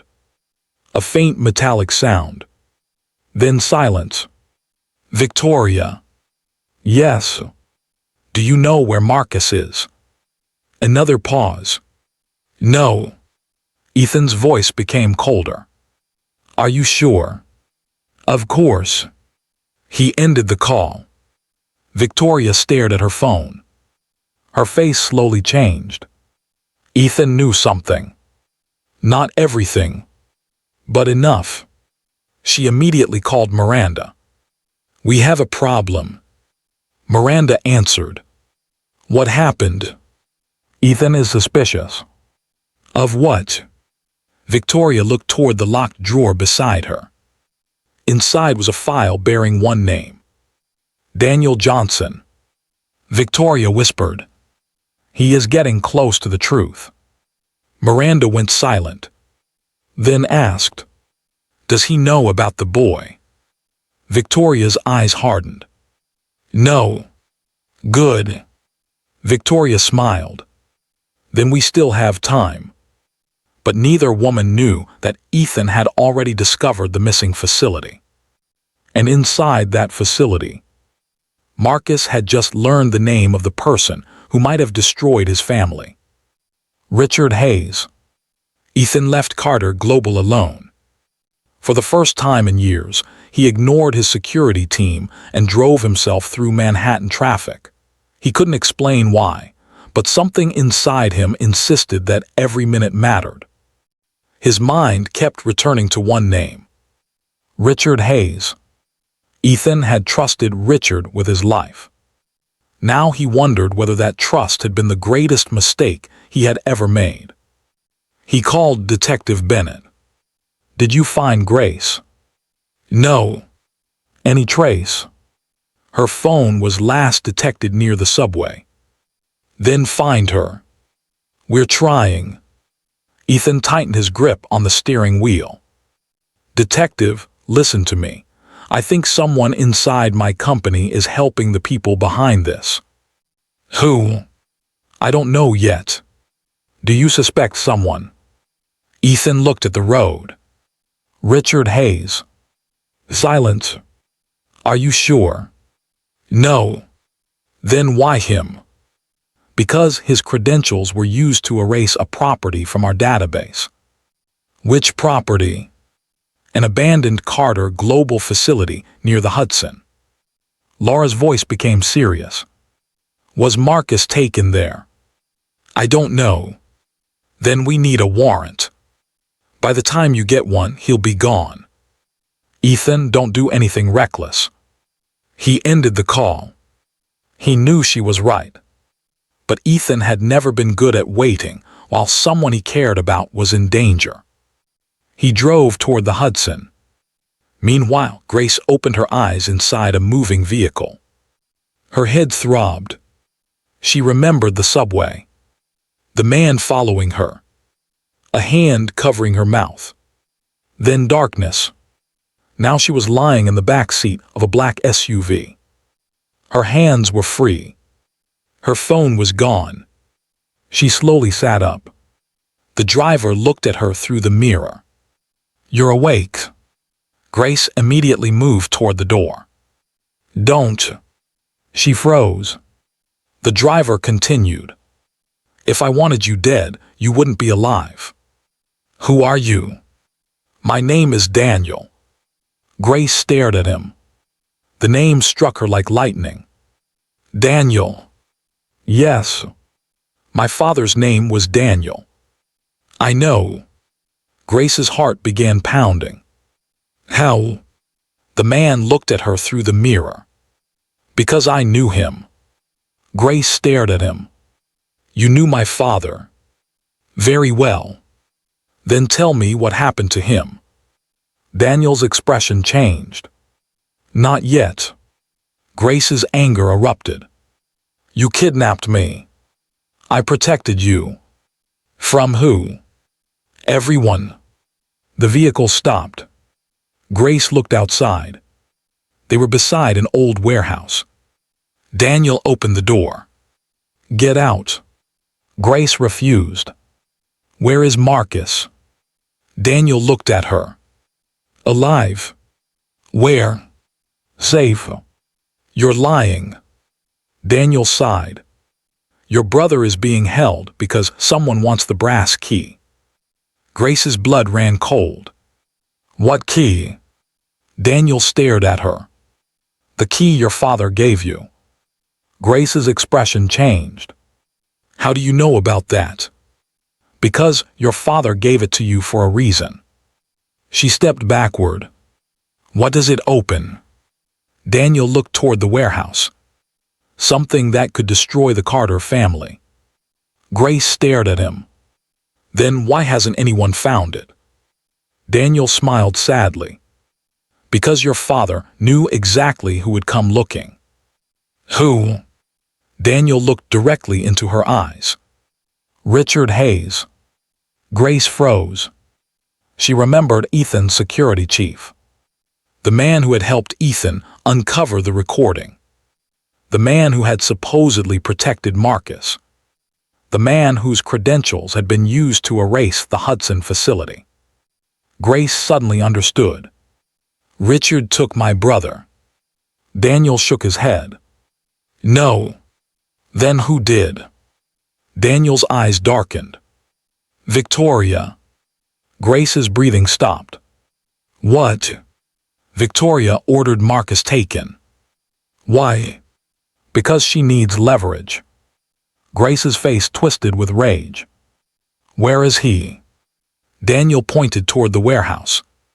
"Inside." Grace immediately ran toward the building. Daniel grabbed her arm. Wait. Let go. You can't go in. That's my brother. If you enter without understanding what's happening, you'll put him in greater danger. Grace struggled. He's 16. I know. Then help me. Daniel released her. Grace stepped back. Daniel reached into his jacket and handed her a small envelope. Your father left this. Grace stared at it. Her hands trembled. Why give it to me now? Because the people who killed him are finally making their move. Grace opened the envelope. Inside was a single photograph. Her father stood beside Jonathan Carter. And behind them was Richard Hayes. Grace's breath caught. On the back of the photograph were 5 handwritten words. Trust no one at Carter Global. Grace looked up. Who wrote this? Daniel didn't answer. Daniel. He pointed toward the warehouse. Ask your brother. Grace turned. The warehouse door suddenly opened. A man stepped outside. Richard Hayes. Grace froze. Richard looked directly at her. Then smiled. Grace. She slowly stepped backward. Richard's voice remained calm. I've been looking everywhere for you. Grace tightened her grip on the photograph. And for the first time, she understood the horrifying possibility that the man Ethan trusted most might be standing between her family and the truth. Richard Hayes stood outside the abandoned warehouse, his expensive black coat moving slightly in the cold evening wind. Grace couldn't move. For years, she had watched Richard enter Carter Mansion as if he belonged there. She had seen him protect Ethan, advise him, and stand beside the Carter family through every crisis. Now he was standing between her and her missing brother. And in her hand was a photograph proving he had known her father. Richard looked at the picture. Then at Grace. You found it. Grace's voice trembled. You knew my father. Richard didn't answer. Answer me. He slowly walked closer. Your father was a good man. Grace's eyes filled with tears. Then why did he die? Richard stopped. Because he knew too much. The words shattered something inside her. Who killed him? Richard looked away. Grace stepped forward. Who killed my father? Not here. Where is Marcus? Inside. Grace immediately tried to pass him. Richard grabbed her arm. Don't. She violently pulled away. Touch me again and I'll scream. Richard's expression hardened. Then Marcus dies. Grace froze. Richard stared directly into her eyes. Whoever has him is watching. You're lying. I wish I were. Grace's hands trembled. Why would anyone want my brother? Because your father left something behind. The key. Richard's eyes flickered. Grace noticed. That tiny reaction answered everything. You know about the key.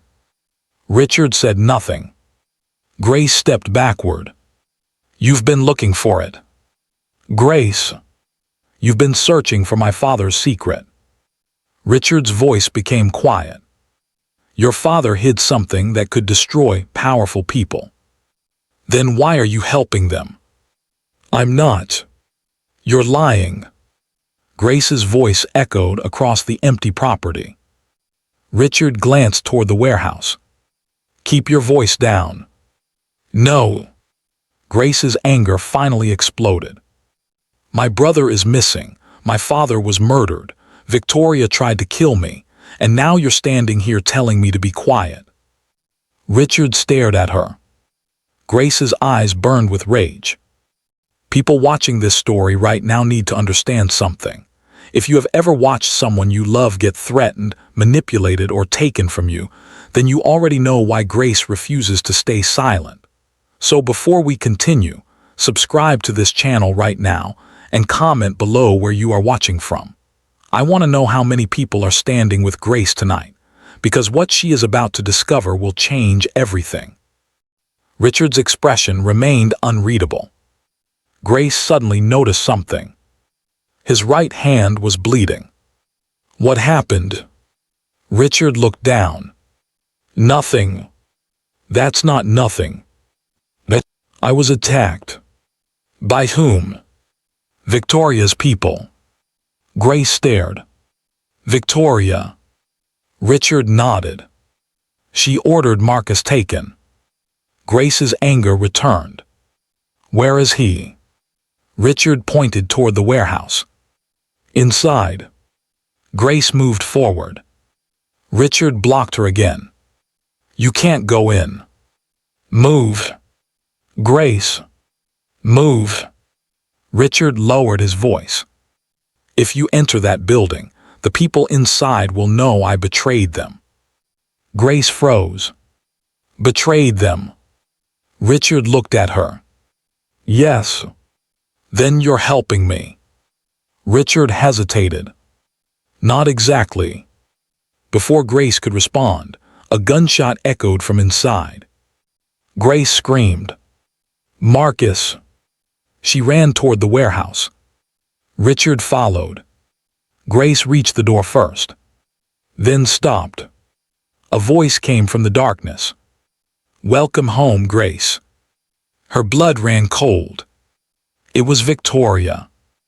And behind her voice, Marcus began screaming. Grace stood frozen at the warehouse entrance. Victoria's voice had come from the darkness. Sweet, calm, almost amused. But Grace knew that voice now. It was the same voice that had threatened her life. The same voice that had pressed her against the marble wall. The same voice that had threatened Marcus. Grace's hands curled into fists. Let him go. A soft laugh echoed from inside. Still giving orders. Victoria stepped into the dim light. She wore an elegant black dress and a long coat, looking completely out of place inside the abandoned warehouse. That was precisely how Victoria liked it. She wanted everyone to understand that she could enter any world she wanted. Rich, poor, legal, criminal. It didn't matter. She always believed herself to be above consequences. Behind her stood two men. Marcus was between them. His hands were tied. His face was frightened. But he was alive. Grace. Grace immediately moved forward. One of the men grabbed Marcus.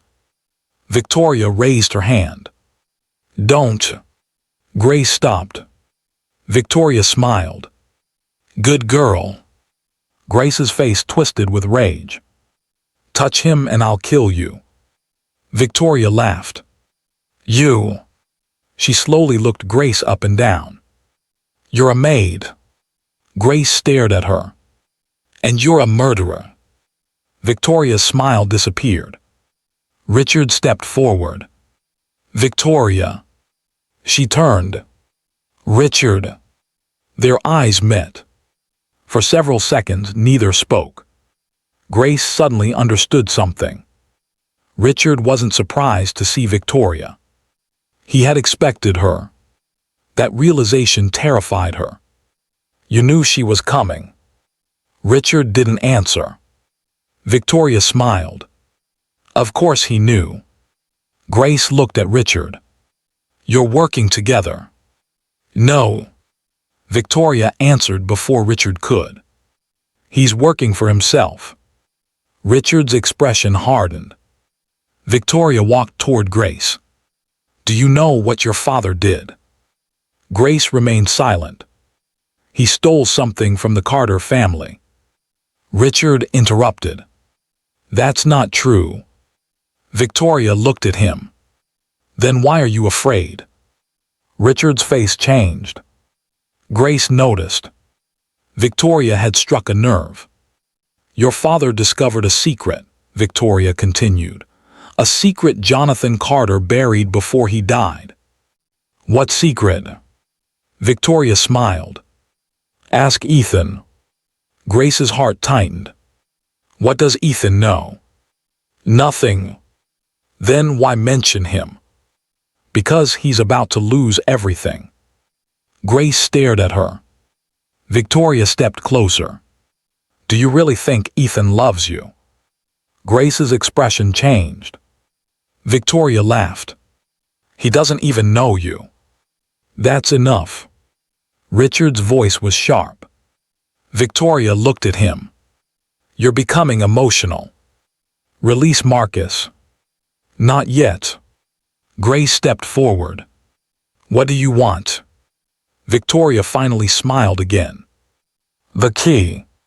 Grace's hand instinctively moved toward her pocket. Victoria noticed. There. Grace froze. Victoria's eyes gleamed. You have it. Richard suddenly stepped forward.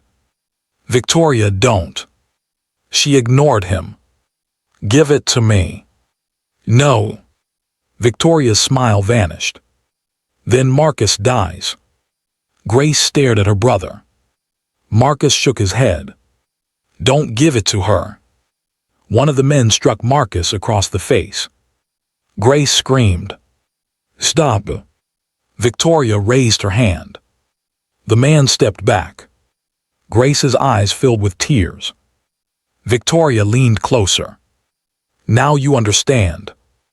Grace slowly removed the brass key. She held it up. Victoria's eyes widened. Throw it. Grace looked at Marcus. Then at Richard. Then at Victoria. She understood the trap. If she gave Victoria the key, whatever her father had hidden would be lost. If she refused, Marcus could die. Grace slowly raised her hand. Then she threw the key. But not toward Victoria. It landed behind her. Richard immediately understood. Victoria didn't. Grace grabbed a metal pipe and smashed the nearest light. Darkness swallowed the warehouse. Run! Marcus dropped to the floor. Richard attacked one of the men. Grace rushed toward her brother. Victoria screamed. Stop them! Chaos erupted. Grace cut Marcus's restraints with a broken piece of metal. Then she pulled him toward the rear exit. Suddenly, a gunshot exploded. Marcus screamed. Grace turned. Richard stood frozen. Victoria was holding a gun. But she wasn't aiming at Grace. She was aiming at Richard.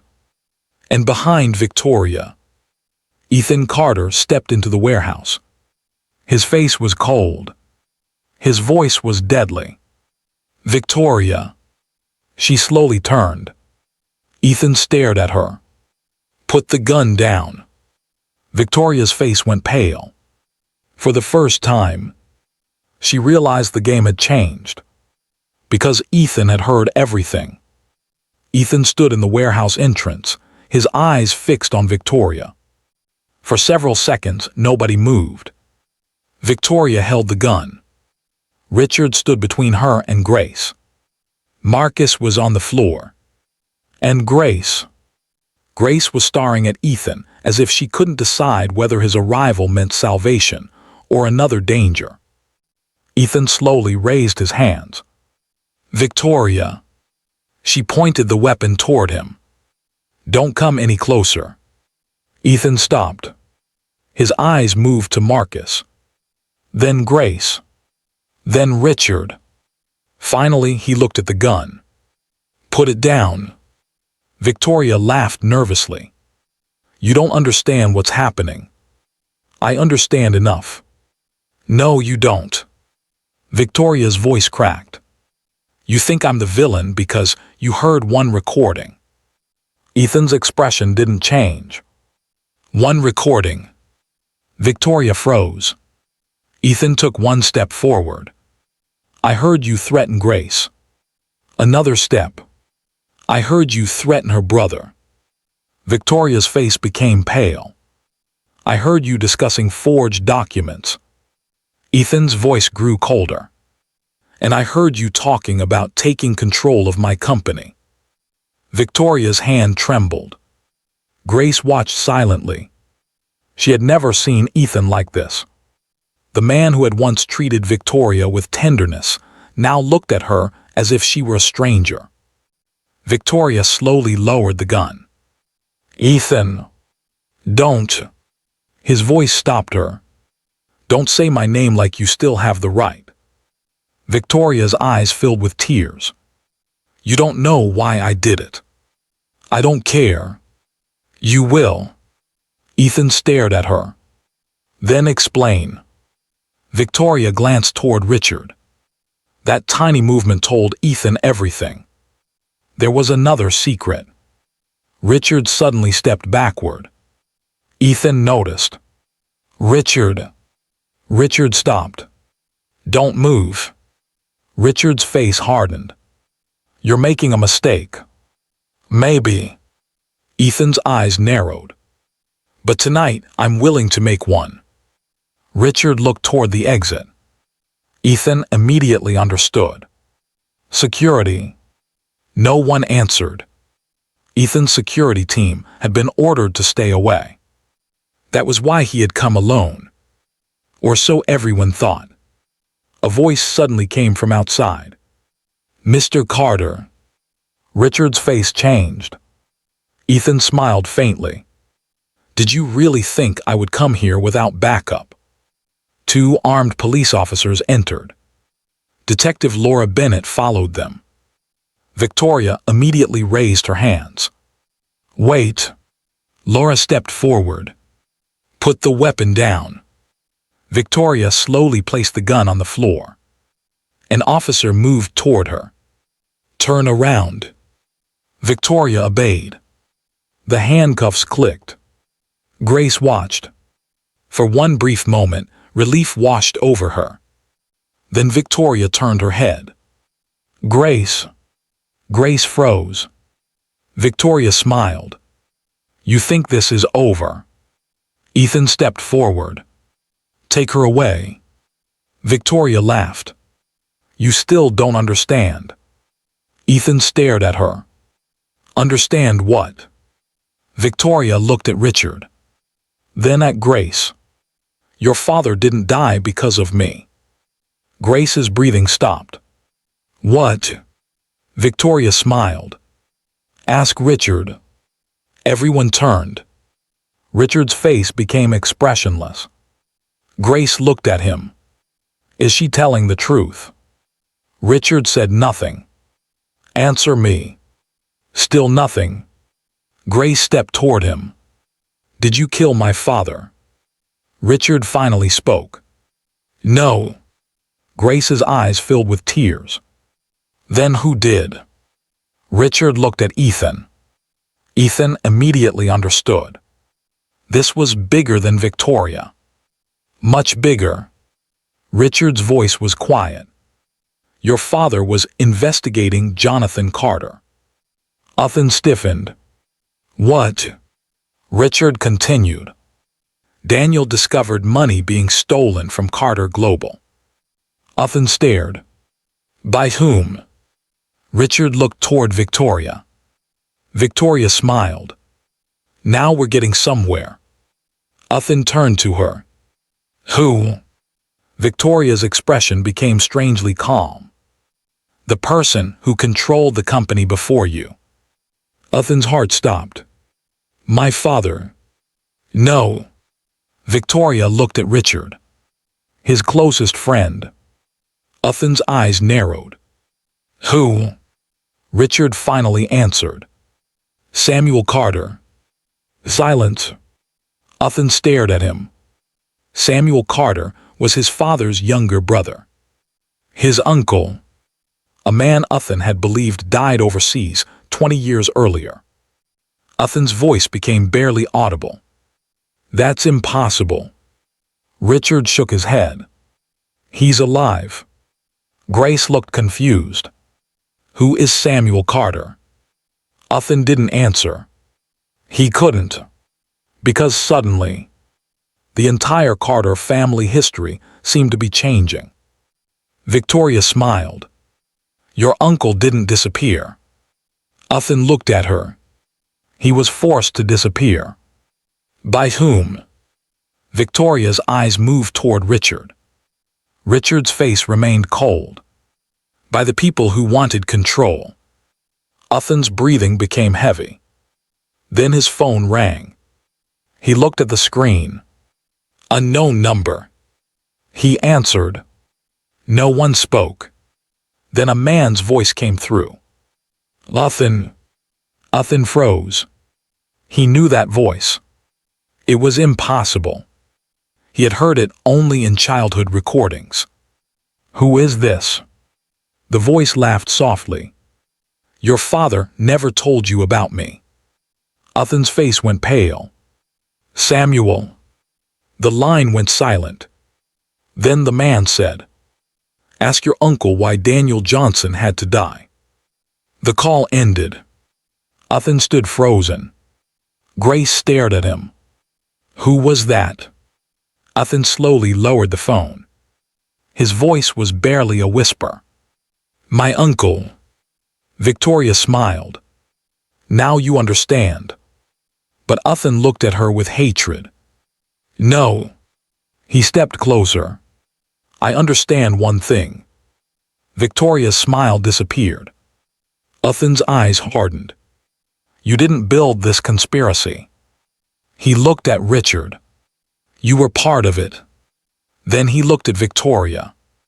And you were only a piece. Victoria's face changed. For the first time, she looked genuinely afraid. Because Uthan had finally discovered the truth. And the man behind the entire conspiracy was still free. Uthan stared at Victoria. For the first time since he had met her, she looked genuinely afraid. Not because she had been arrested. Not because her plan had been exposed. But because Uthan had finally understood the truth. Victoria was not the architect. She was a weapon. Richard was not the mastermind either. He was another piece on the board. And somewhere in the shadows, Samuel Carter was watching everything collapse. Uthan turned toward Detective Bunnett. Take Victoria. Victoria immediately protested.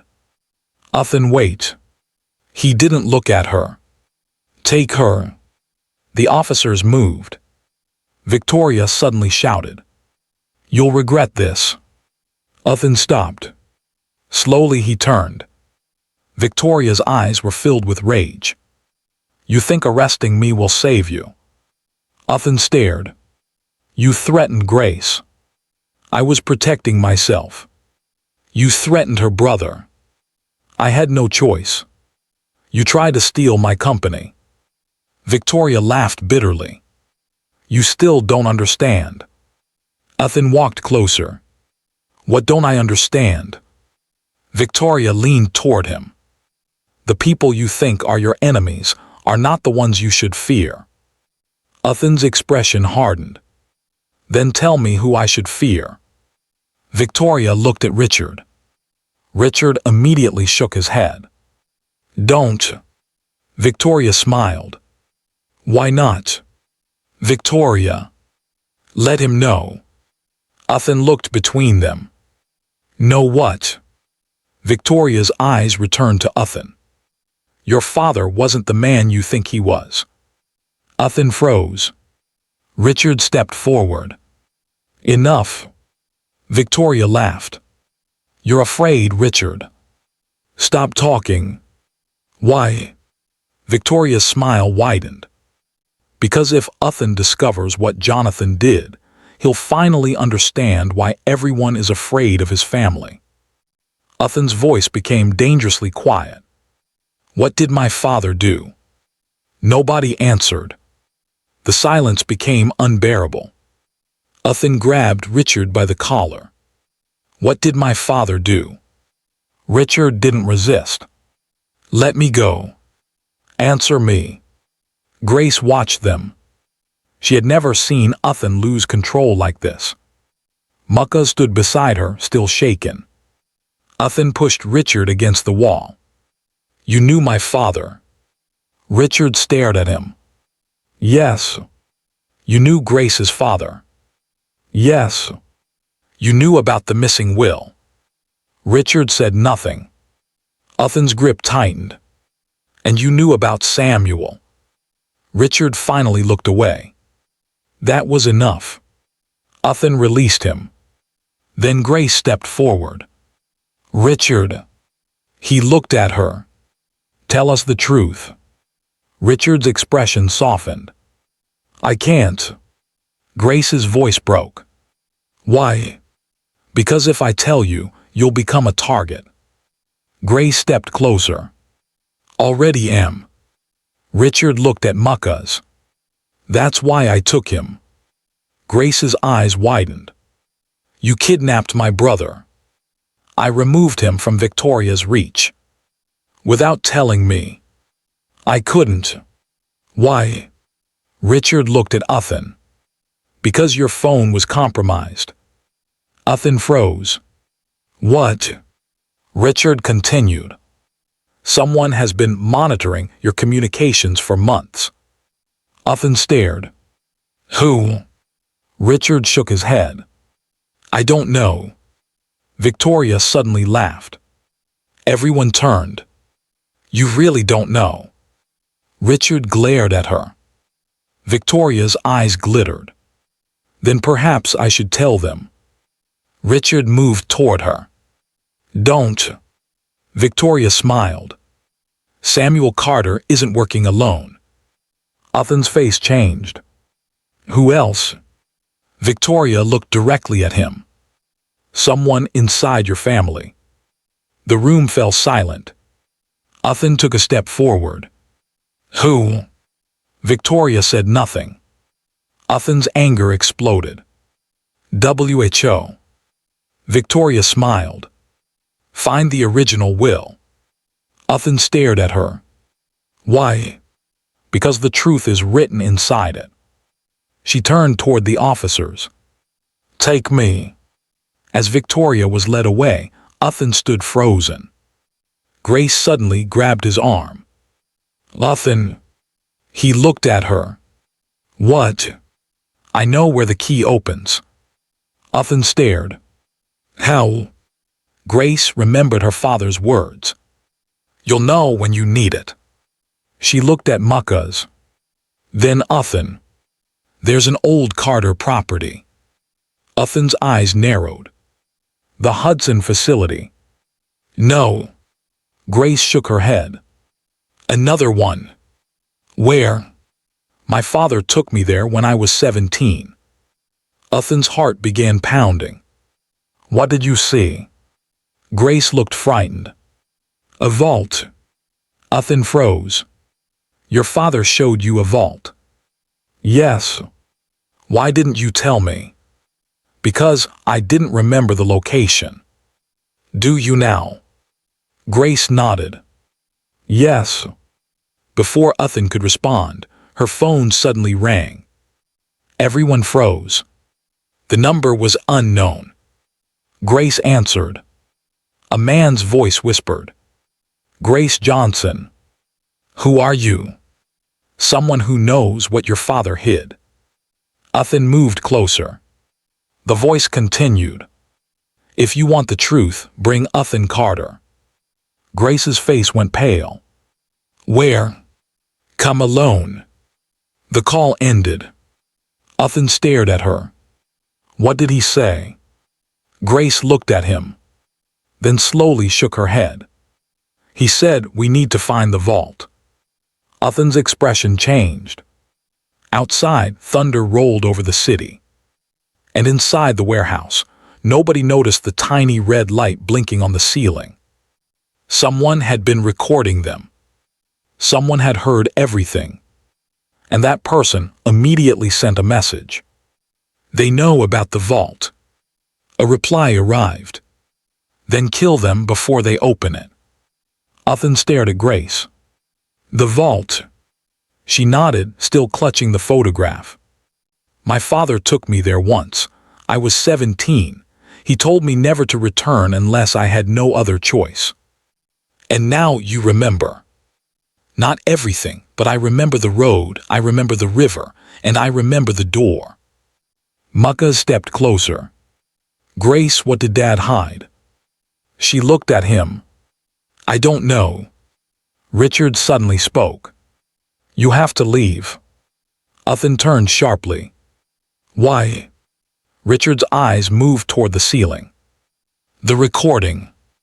Uthan followed his gaze. The tiny red light blinked. Grace's face went pale. Someone is listening. Richard nodded. Uthan immediately reached for his phone. Who installed that? Richard looked at him. I don't know. Your security chief. I said I don't know. Uthan pulled out his gun. Then find out. Suddenly, the warehouse lights exploded. Darkness swallowed everyone. A gunshot cracked. Grace screamed. Muckas. I'm here. Uthan grabbed Grace and pulled her behind a concrete pillar. Stay down. Another shot rang out. Richard moved toward the sound. Don't, Uthan shouted. A figure ran through the darkness. Richard chased him. Grace heard footsteps approaching. Muckas. I'm here. She grabbed his hand. Stay with me. They moved toward the rear exit. Then a voice whispered behind them. Grace. She froze. Victoria. Grace turned. Victoria stood only a few feet away. Her hands were cuffed behind her back. One police officer lay unconscious beside her. Grace stared. How did you? Victoria smiled. Never underestimate me. Grace stepped backward. Stay away from my brother. Victoria's expression changed. You still don't understand. Understand what? Victoria looked at Muckas. Your father didn't hide the vault from the Carters. Grace frowned. Then who? Victoria whispered. From me. Grace's eyes widened. Victoria suddenly kicked the officer's weapon away. Then she ran. Grace chased her. Stop. Victoria reached the warehouse door. Uthan appeared in front of her. She stopped. Uthan's face was filled with fury. You're not going anywhere. Victoria smiled. Then shoot me. Uthan raised his weapon.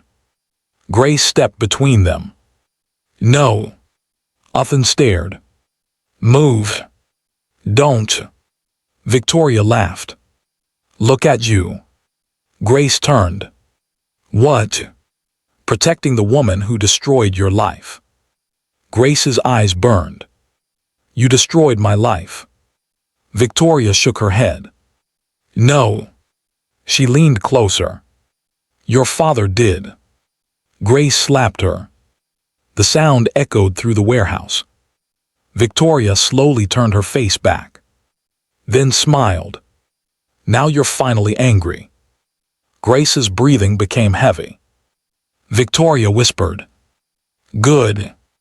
Before Grace could respond, Victoria suddenly shouted. Ask Uthan why his father paid your family. Grace froze. Uthan's expression changed. What? Victoria looked at Uthan. Tell her. Uthan stared at Grace. He had never told her. Not because he wanted to deceive her.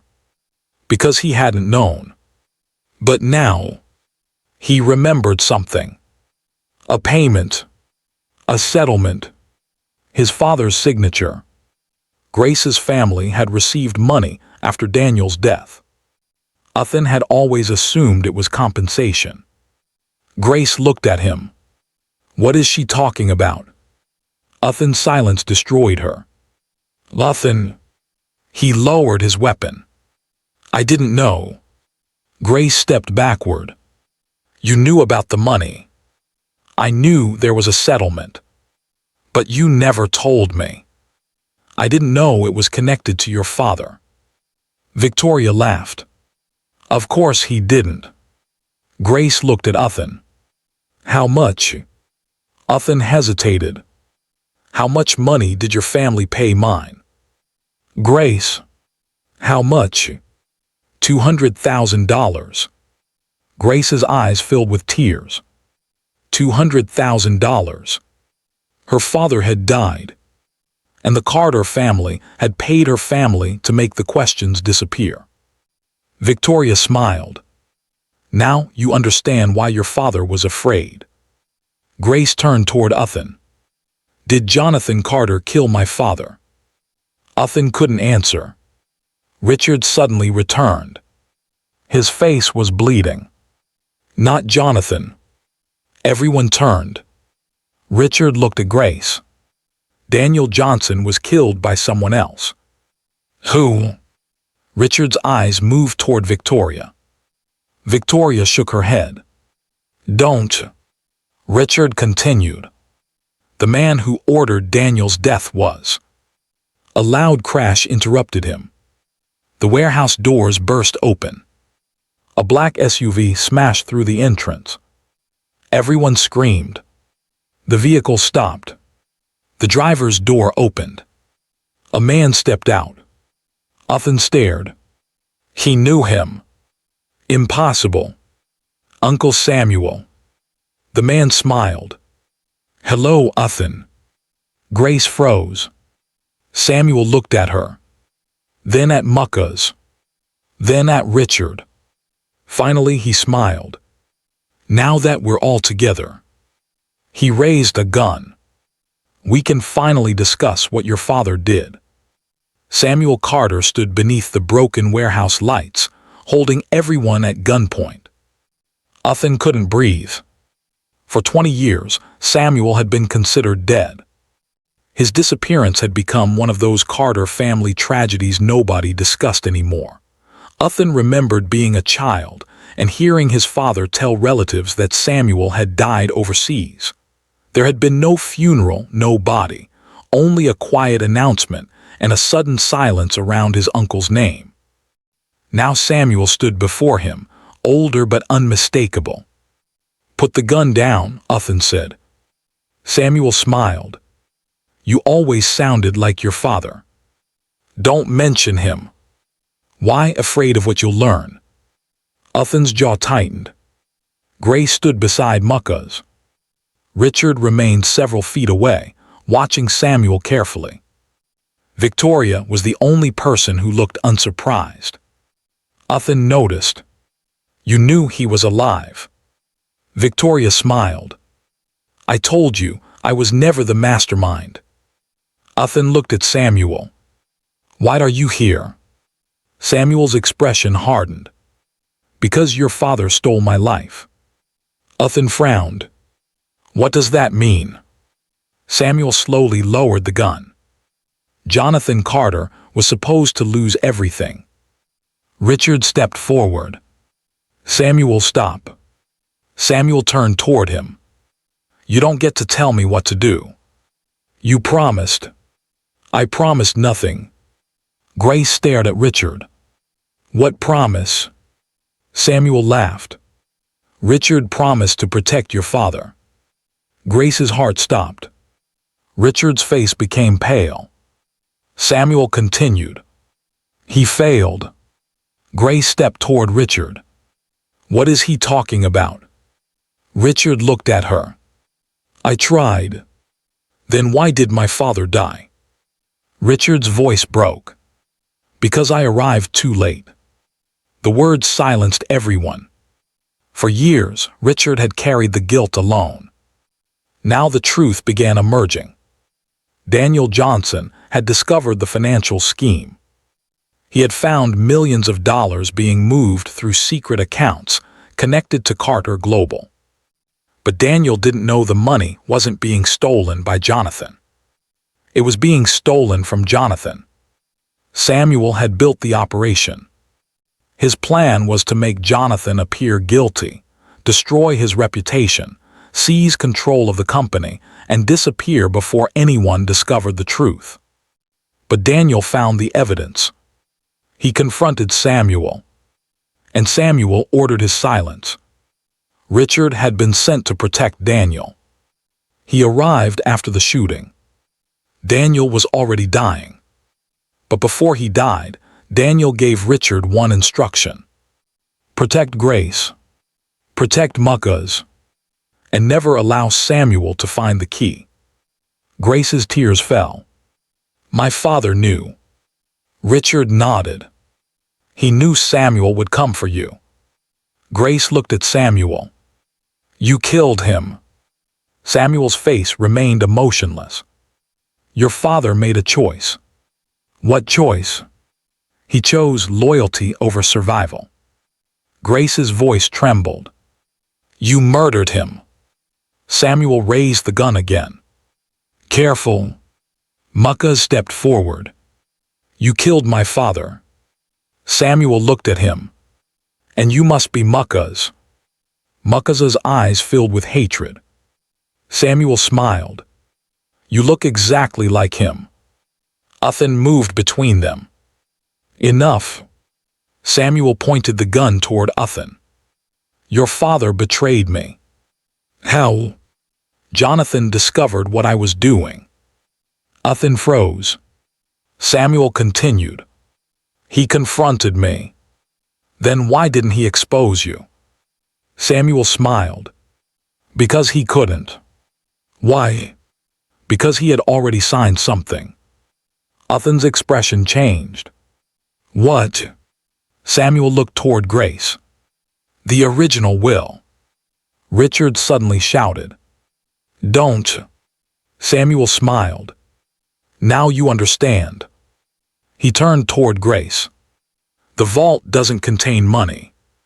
Grace's heart pounded. Then what's inside? Samuel's smile disappeared. Proof. Proof of what? Proof that Jonathan Carter planned to destroy his own family. Uthan stared at him. You're lying. Samuel shook his head. Open the vault. He pointed toward Grace. Use the key. Grace looked at Uthan. Then Muckas. Then Richard. She understood. The vault contained the truth. But whatever waited inside could destroy the Carter family forever. Samuel's finger tightened around the trigger. Open it. Grace slowly reached into her pocket. Her fingers closed around the brass key. Then she looked directly at Samuel. No. Samuel's eyes narrowed. Then someone dies. Grace didn't move. Samuel raised his weapon toward Muckas.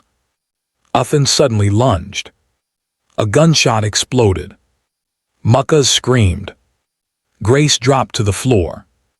Richard tackled Samuel. Victoria ran toward the exit. And Uthan stared at the blood spreading across his shirt. He slowly looked down. Then whispered, Grace. Grace screamed. Uthan. He collapsed against the concrete floor, one hand pressed tightly against his side. Blood spread between his fingers. Muckas rushed toward him. He's been shot. Richard had Samuel pinned against the ground, but the moment he heard Mucka's cry, he turned. Get Uthan away from here. Grace dropped beside Uthan. Stay with me. Uthan struggled to breathe. Grace. Don't talk. She pressed both hands against the wound. Her fingers quickly became covered in blood. For one terrifying moment, Grace thought she was watching another man she loved die. Her father's face flashed through her mind. The hospital room. The white sheets. Her mother's silent tears. The terrible day Daniel Johnson never came home. Grace shook her head violently. No. She refused to lose Uthan the same way. Not without fighting. Muckas, call an ambulance. Muckas grabbed his phone. There's no signal. Richard shouted from across the warehouse. Take him outside. Suddenly, Uthan grabbed Grace's wrist. Don't. She stared at him. What? Don't take me outside. You're bleeding. Listen. His breathing was shallow. The vault. Grace froze. Even wounded, Uthan was thinking about the key. The vault doesn't matter. It does. No. Uthan looked directly into her eyes. You need to go. Grace's eyes filled with tears. I'm not leaving you. If Samuel gets the key. Richard suddenly shouted. Grace. She looked up. Samuel had escaped Richard's grip. He was standing near the warehouse exit. Victoria was beside him. Grace's blood ran cold. How did she get there? Richard turned. Victoria smiled. She had somehow removed the handcuffs. Grace immediately realized the truth. The police officer who had supposedly arrested Victoria had been working for her. Everything had been planned.